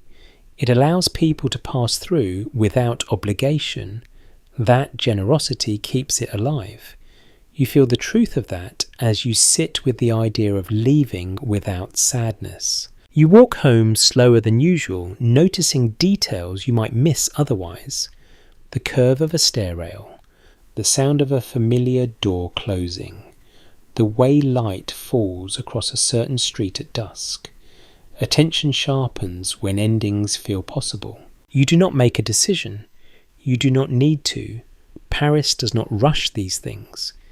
It lets the idea settle, fade, return, and settle again. At night, you lie awake thinking about elsewhere, not as escape, but as continuation. Life does not stop at city limits.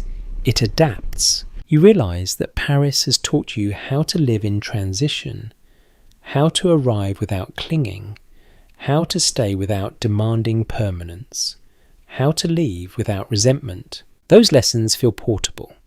That matters more than location. You wake the next morning with no new clarity. The question remains open. That openness feels comfortable now. You have learned not to force resolution. Walking outside the city greets you as it always does, indifferent, available, unchanged by your internal debate. You move through your day with quiet awareness that both staying and leaving are valid. The choice will come when it needs to. Paris does not insist on being chosen. It allows itself to be remembered. As evening approaches, you sit by the window and watch the street below. People pass carrying their own versions of this question. Some will leave, some will stay. Most will not announce either decision. You realize that the city's greatest kindness may be this. It does not frame departure as loss. It treats it as movement. And as you settle into bed, the thought of leaving no longer feels heavy. It feels like another door in a city full of them. Unforced, unlocked, waiting quietly until you decide to turn the handle. The city feels softer tonight, as if it knows you are looking at it differently. You step outside without a destination, letting the last light of the day guide you rather than habit. Paris at this hour does not rush, it settles. Windows glow gently, voices drift without urgency. The streets feel familiar enough to trust. You walk the same route you have taken dozens of times, but your attention lingers now. The uneven stones beneath your feet, the way lamplight pulls and breaks around corners, the smell of bread cooling somewhere behind a closed door. These details have always been here. Tonight you allow them to stay a little longer. Life in Paris during these years teaches one unavoidable truth. Nothing here is meant to be held permanently. Rooms are borrowed. Jobs are temporary. Even identities feel adjustable. The city offers intensity rather than stability, experience rather than guarantee. You understand this now, not intellectually, but physically. You pause near the river one last time. The water moves steadily, reflecting lights that will be replaced tomorrow without ceremony. You rest your hands on the stone and feel its cold solidity. This contrast has always defined the city. Permanence and motion sharing space without argument. A detail you notice only now feels important. People rarely say goodbye to the river. They simply turn away when they are ready. The river does not demand acknowledgement. It continues, whether watched or not. You think back through your days here. The cramped room, the cafés that became anchors, the music that reshaped nights, the fatigue that taught you how to listen to your body, the uncertainty that sharpened awareness rather than dulling it. None of it feels wasted. Those who later try to summarize life in interwar Paris often disagree about whether it was a golden age or a fragile illusion. Standing here, the answer feels beside the point. What mattered was not the label, but the texture, the lived experience, the accumulation of ordinary days. You walk again slower now, not out of tiredness, but intention. Each step feels like a quiet acknowledgement. This street mattered. That doorway held laughter once. This corner taught you patience. The city has marked you even if no one else can see it. You pass a cafe where you once sat for hours with a single drink watching life unfold. Tonight you do not stop. You smile faintly as you pass, grateful rather than nostalgic. Gratitude feels more sustainable. At home, you open the window and let the night air in. The sounds rise gently. A voice, a footstep, a radio playing something low and familiar. Paris continues without you needing to participate fully anymore. You sit on the edge of the bed and feel how your body rests differently now. Less alert, more settled. The city has taught you when to lean in and when to let go. There is no grand ending waiting, no closing scene. Life here does not resolve itself neatly. It fades into memory, gradually becoming part of how you measure other places and other times. You lie down and let the room hold you. The ceiling looks the same as always.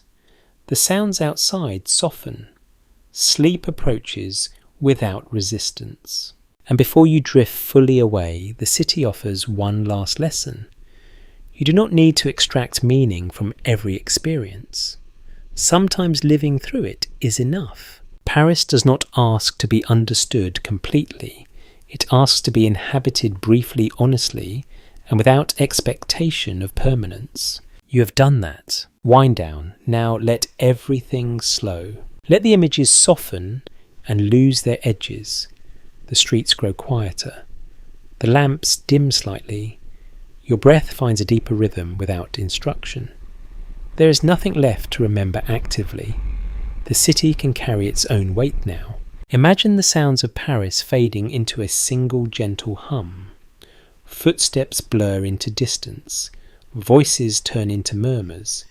Even the river becomes a quiet presence rather than a moving thing. You are no longer walking through the city. You are resting within it. Your body settles into the bed, fully muscles loosening one by one. Shoulders drop. Jaw relaxes.